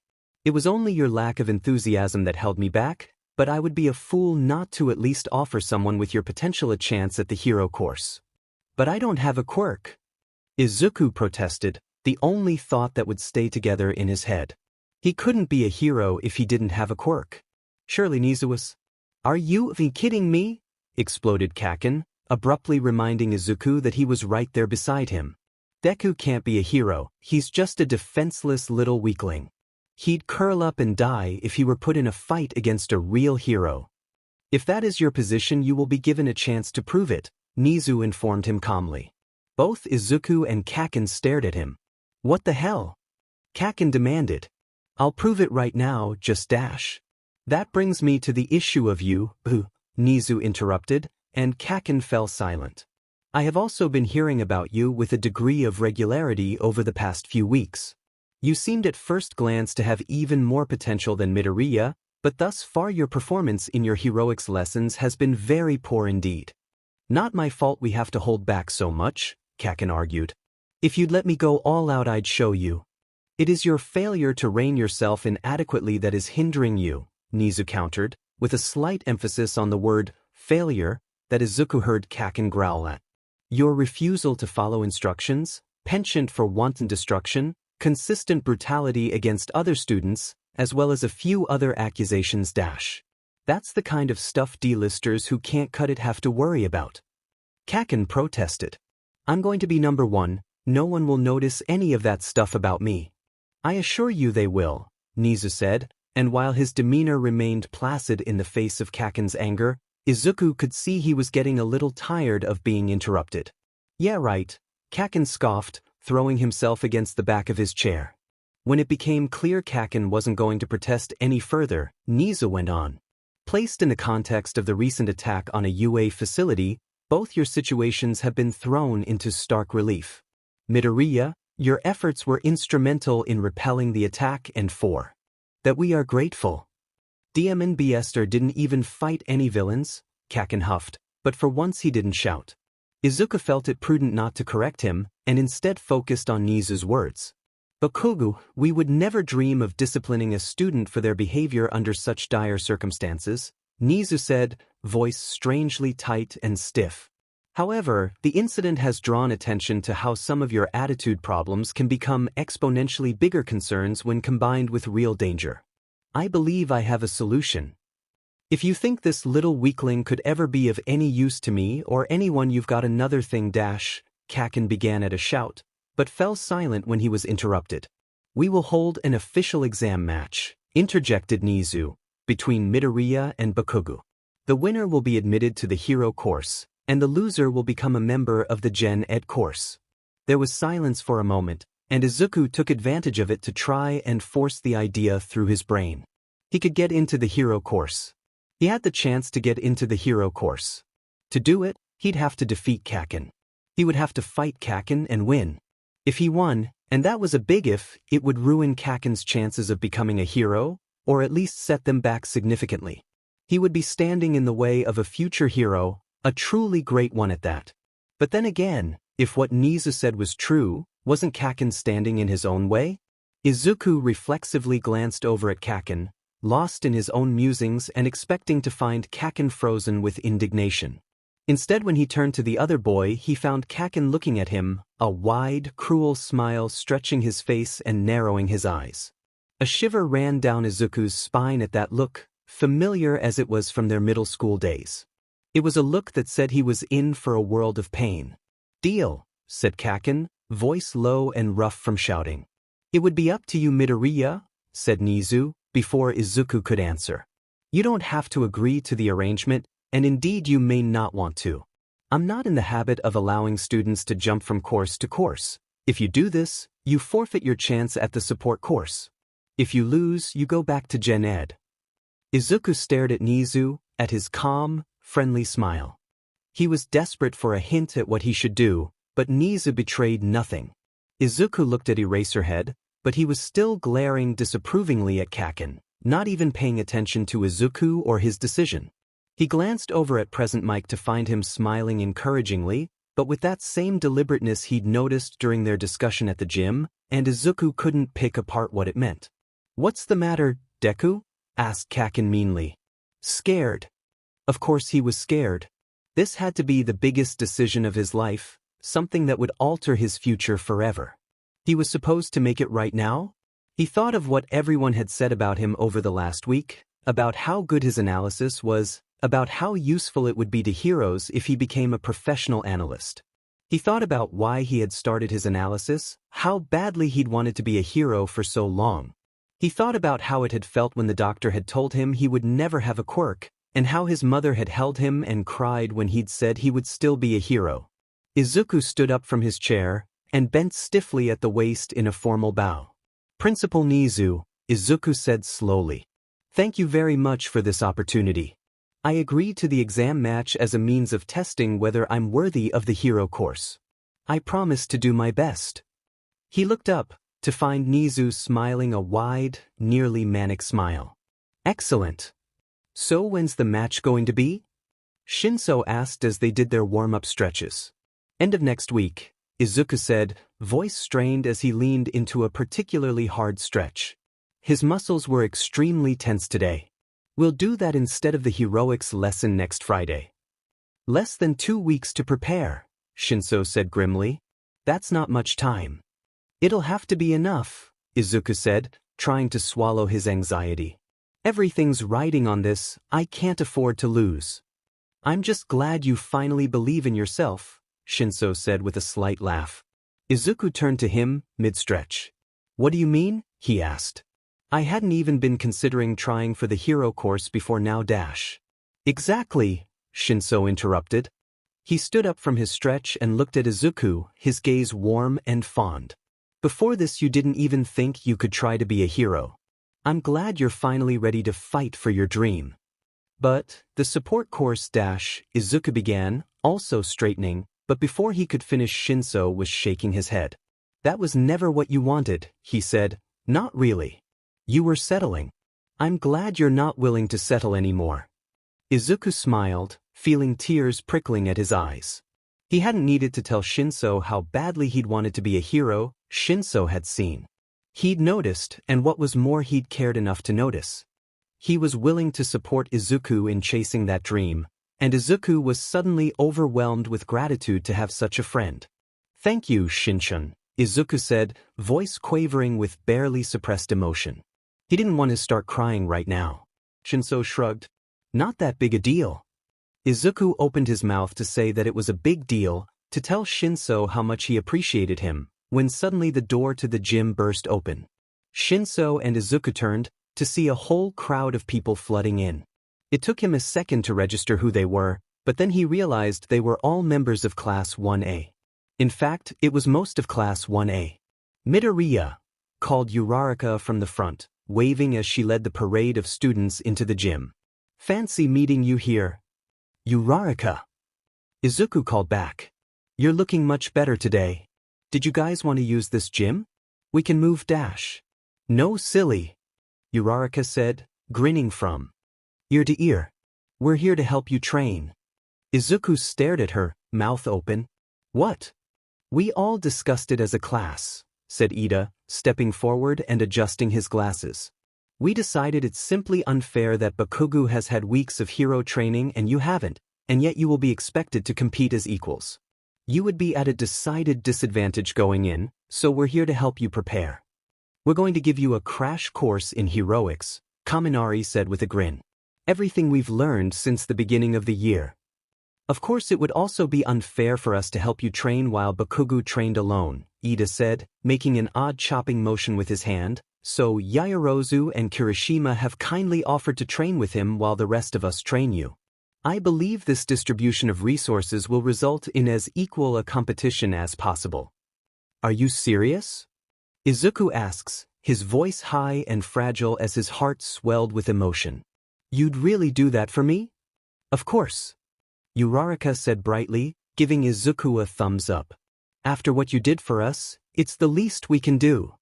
Izuku felt that he had done pretty well to get through the entire USJ incident without crying in front of any heroes or hero students.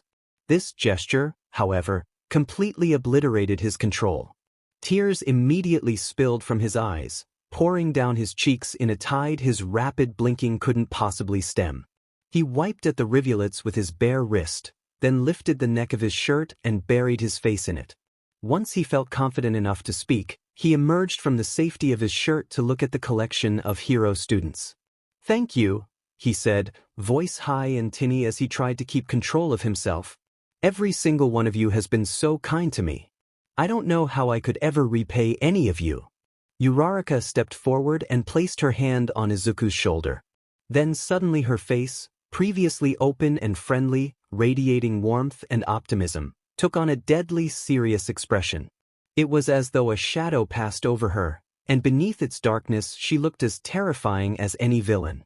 "Just beat that little punk," she said, voice a low growl, then suddenly her bright, happy smile was back. "Okay." Izuku swallowed. "Okay." Idru really didn't blame Yaoyorozu for backing out. When the class decided to help Midoriya train, Ida had agonized over what they could do to make the competition most fair. The rest of the class didn't seem to particularly care what was fair, beyond what they told Yamada-sensei to get him to look in the computer system and find out where Midoriya was training. Ida, however, had worked himself into a lather over it, so Yaoyorozu had suggested that if one of the class representatives trained with Bakugo and one with Midoriya, then it would be as fair as it could be. "An excellent notion, class president," Ida praised, hands waving in jerky emphasis. "Just the kind of clever thinking I would expect from our class's elected leader. Of course, if you would prefer to train with Midoriya, I will dutifully train with Bakugo-. No, Yaoyorozu smiled beatifically. "Please, Ida, I know you didn't get much chance to talk to Midoriya that day, and it was something you wanted to do. You go with the group that's going to train Midoriya, and I'll help Bakugo prepare." "You're too kind," Ida said emphatically. "I will lead the group that is to train with Midoriya to the best of my ability. Now, who would like to come with me?" The answer to that question seemed to be the whole class, which presented a new problem for the meticulous Ida. "We can't all train with Midoriya," Ida protested as the rest of the class all nodded their agreement to each other. "It wouldn't be fair. It's not very fair that Bakugo has the class president to train him but Midoriya has the vice president," pointed out Ishido reasonably. Ida immediately leaned his head against the wall in shame. "You're right," he said in an anguished voice. "At the end of the day, I am only the vice president. It wouldn't be fair to Midoriya. I will train with Bakugo-. No. Yaoyorozu piped up again, smile taking on a strained quality. "I think if Midoriya has more people to train him then it balances out pretty well actually. I'll go with Yaoyorozu." Mineta volunteered eagerly, but was immediately overruled by the other girls and quickly disappeared into the crowd with Tsu's tongue wrapped around his waist. Ida still looked torn, so Idru raised a hand. "I'll train with Bakugo," he said cheerfully. "Between me and Yaoyorozu I think we'll do pretty well, and the rest of you can help Midoriya." After a bit more consideration, Ida deemed this an acceptable solution, and the class took off to the gym where Midoriya and his friend from Gen Ed were training. Mineta was nowhere to be seen, so Idru assumed it would just be him and Yaoyorozu, but rather than pulling out her gym clothes she began putting away her things as soon as the rest of the class had left. "Aren't we going to help Bakugo?" Idru asked as she shouldered her bag and stood up from her desk. "You can if you want," Yaoyorozu said, in a bored tone of voice. "I'm going home." "But we told Ida." Idru trailed off as Yaoyorozu gave him a condescending look. "I just said that so Ida would feel better about going to help Midoriya," she said disdainfully. "Do you think Bakugo would really thank us even if we did offer to help him train? He'd probably blow us up as soon as talk to us, let alone let us help. Still, it doesn't seem very manly to give him no support at all," Idru protested, but even as he said it he couldn't help thinking that she was right. Yaoyorozu rolled her eyes. "Like I said, go if you want." Bakugo was already long gone by the time the others left, and Yamada-sensei had also vanished, so there was no one Idru could ask which gym Bakugo was training at. He decided to leave it for today and try tomorrow, but the next day he got so caught up in the excitement of everyone talking about Midoriya's progress that Bakugo slipped away again. This time he was able to ask Yamada-sensei to check which gym he was in, but apparently Bakugo wasn't in a gym, or at least not yet, and then Yamada-sensei had to leave. The next day was Friday, and Idru was determined to join in Bakugo's training today. He tried to talk to him a few times throughout classes, but was always ignored, and by day's end he'd realized he would have to be sneaky about this. When Bakugo left the classroom ahead of everyone else, this time Idru was only a few yards behind him. He followed Bakugo not to a gym, but to one of the fake sections of city that they used for urban combat training, and he could hear the explosions before he even entered the building where Bakugo was training on the roof. "Hey bro," he called, standing prudently by the rooftop door instead of walking immediately up to Bakugo. "How's it hanging?" "Get lost, shitty hair." Bakugo snapped, without even turning around. He had a pile of rocks next to him, and as Idru watched he picked one up and threw it off the roof, putting a little of his quirk behind it as he did so. It sailed high in the air, coming down somewhere close to the outer wall. Idru looked dubiously at the pile. "You know you won't be allowed to bring anything into the arena, right?" he said. Midoriya told the others Nizu forbids support items. "I don't need a support item to make rubble," Bakugo growled, picking up another rock. "And I sure as hell don't need any help to beat Deku." "I just figured you might want a training buddy," Idru suggested carefully. "You had to be gentle with Bakugo, as with all live explosives." "I don't need your help." Bakugo snarled, whirling around and throwing the rock in his hand at Idru. Idru hardened just in time. This throw had even more explosive power behind it than the last, and the rock shattered into dust as it hit Idru's unbreakable skin. "Watch it," Idru said waspishly. "You could really hurt someone like that, you know." Bakugo scoffed and turned his back on Idru once more. "That's the FING point, hair for brains. I'm just trying to help." Idru snapped, then stopped and took a deep breath. He wouldn't get anywhere by shouting. "Look, the entire rest of the class is helping Midoriya. I just figured it'd be a little more fair if you had someone to train with too." Bakugo picked up another rock and hucked it, screaming, "Die!" as he did so and putting still more of his quirk behind the throw. This time the rock made it all the way to the outer wall, but bounced off the inside instead of going over. As Idru watched the rock fall, Bakugo began to speak. "Deku can have as many unfair advantages as he wants," he spat. "He can train however he wants, wherever he wants, with whoever he wants. It won't make any difference. He's a weakling, a nobody, a pebble in my path to greatness. I'll beat him no matter what he does, and I'll do it by myself." Idru considered this for a moment. He could stay, he supposed. He could stand there arguing until he was blue in the face. He could try and get Bakugo to see the merits of training with others, how much of an advantage Midoriya had and how much of an edge he was turning away. He could just attack Bakugo, like Bakugo had attacked him, and try and force him into a sparring match that way. Or he could not do any of that. Instead he turned and headed back down the stairs, then out of the training grounds and back to the main campus. He walked halfway across school grounds to the isolated gym the others had mentioned Midoriya using, noteworthy only for how little it was used by anyone else. He swiped his ID card to get in and walked into the main floor, where the rest of Class 1A was shouting and cheering. For a moment he stood in the doorway watching, the door propped open by his shoulder. Jiru noticed him first, quieting when she saw him standing in the doorway. Beside her, Kaminari turned when he heard her fall silent, and he too stopped shouting when he noticed Idru.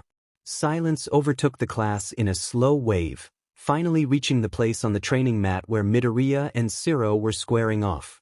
Midoriya looked over only when Shiro had already taken his attention off the match. "Kirishima?" he asked tentatively, looking confused. It was clear that the others had told him where Idru and Yaoyorozu were supposed to be. Idru sighed. "Got room for one more at Midoriya's training?" he asked wearily. The room remained quiet for a moment, then from the other side of the training mat Uraraka jumped a little higher than should be possible, hovering in the air to be seen above the others. "Of course," she said excitedly. "You want the next spar?" Idru gave a tired little smile. "Sure," he said, and came further into the room, letting the door fall closed behind him. The hero students were as good as their word, and a week and 2 days passed quicker than Izuku would have thought possible. He would go to class in the Gen Ed course, paying attention as best he could while his mind was on the other side of campus. Then, when the school day was over, he would meet his friends, and he did think he could call them friends now at their usual gym for his specially formulated workout routine. It was altered somewhat to incorporate their advice, the things they'd learned about improving certain skills in their heroics class.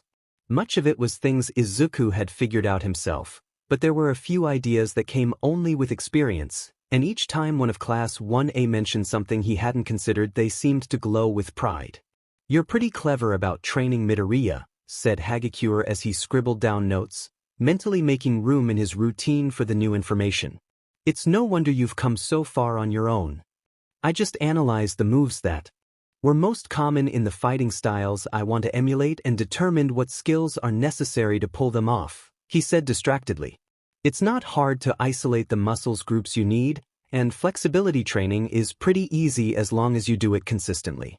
Beyond that, specialty skills just require repetition and persistence." Hagakure giggled, and Izuku realized he'd been mumbling.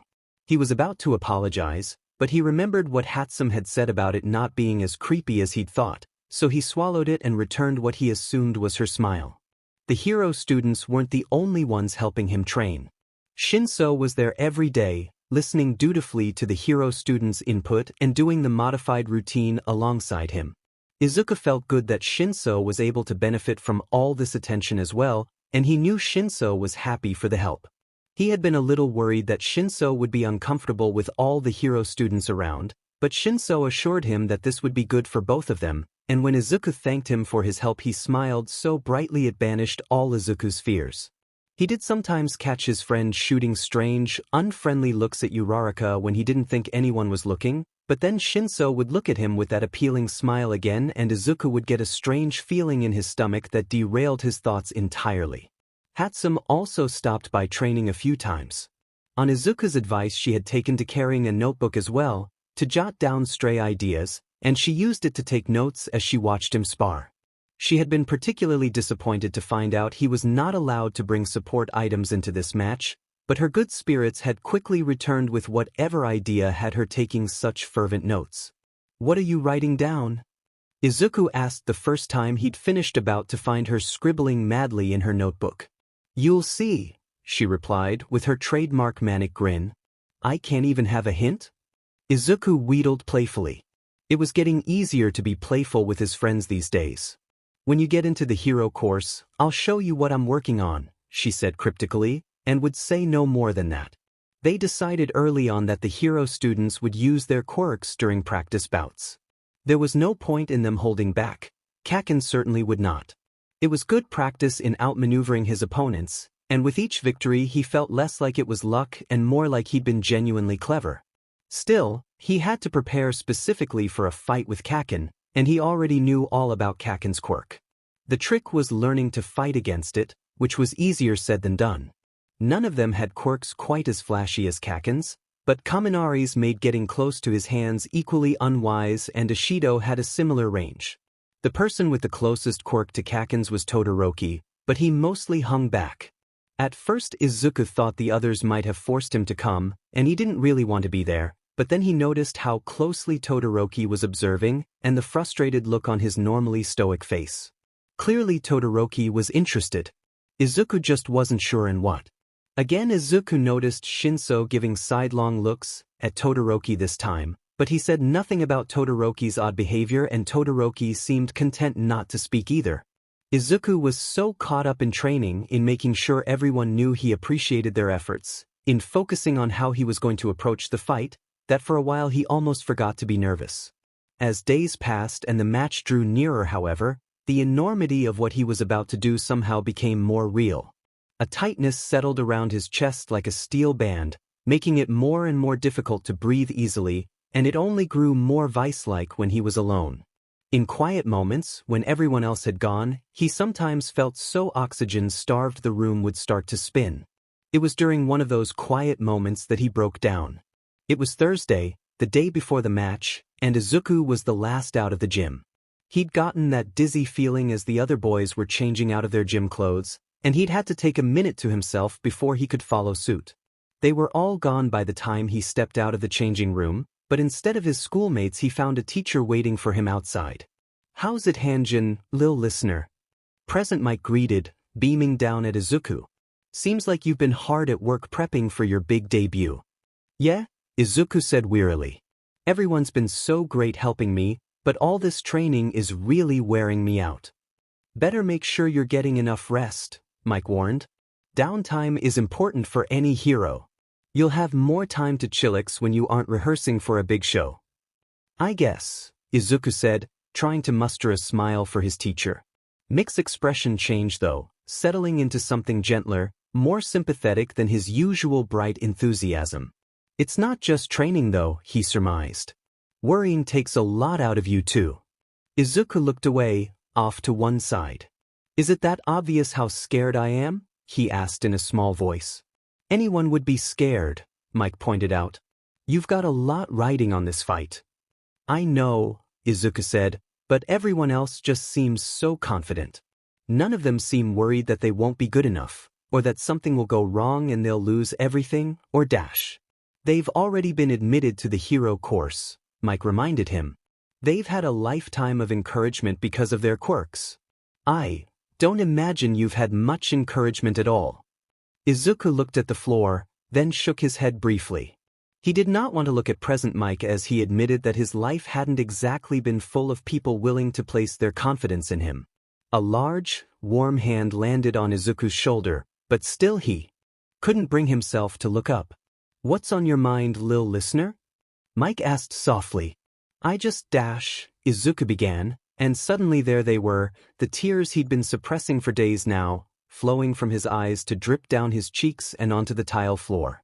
He dashed at them with both hands and went on. It's a lot, you know? Everyone has so much faith in me, and it's new, and it feels good, and I don't want it to go away. I just don't want to let everyone down. You won't let us down, lil listener, Mike insisted, and then suddenly he was right there, kneeling in front of Izuku and knocking his hands away from his face, cupping his cheeks and wiping at the tears with both thumbs. You couldn't possibly let us down, after everything you've already accomplished. But what if I do? Izuku sobbed, looking up at last into Mick's concerned face. What if I can't do it? The more I think about it, the more I don't think I can, and dash. You can do it, Mike cut him off. He didn't speak loudly, but his voice was firm, solid as steel, like he was as sure as stone of his conclusion. How do you know? Izuku asked desperately. He felt strangely untethered from his body, but Mick's thumbs stroking the skin beneath his eyes lessened the feeling. I wouldn't have recommended the match if I didn't believe you could do it, Mike said, smiling down at Izuku with eyes twinkling behind his shades. Izuku sniffled. Really? He asked shakily. Mike chuckled a little. Really? He confirmed, then rested his forehead against Izuku's. For a moment Izuku just breathed. The steady pressure of his teacher's head against his own seemed to push him down into himself, stopping his mind from carrying him away on the breeze. He could smell the leather of Mick's fingerless gloves, and hear his steady breathing.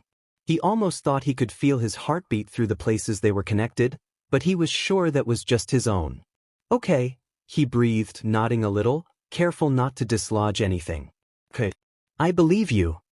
Good, said Mike softly, pulling back and giving Izuku one of his rare, genuine smiles. For a second there I thought I was going to have to call Aizawa to knock some sense into you. Izuku giggled wetly. Yeah, he said, nodding in exaggerated agreement. Let's not do that. Finally Friday arrived, and Izuku walked into his morning classes completely on autopilot. His mind was entirely elsewhere, in the training grounds where they would have the exam fight, and he barely registered his surroundings as he made his way to his desk. It was only when he felt someone tap him lightly on the shoulder that he was recalled to himself, and he whirled around to see one of the girls in class standing behind him. She sat 2 rows away, and she and Izuku had only spoken a few times, but her smile was open and friendly. Hey, she said with a nervous little wave. Midoriya, right? Yeah, he replied. I think we met on the first day of class. Fujioka, isn't it? Yeah, she said, apparently pleased to be remembered. I, just wanted to say, well, that is, some of us have heard. You know about my exam fight today? Izuku guessed.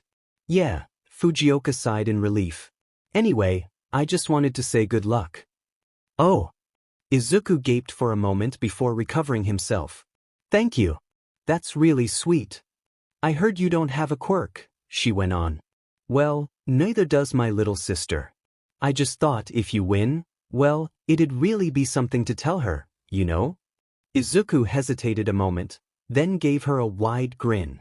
I guess I'll just have to win then. That's the spirit, said a male voice from behind Fujioka, and Izuku looked around her to see a boy he'd never even spoken to giving him a thumbs up.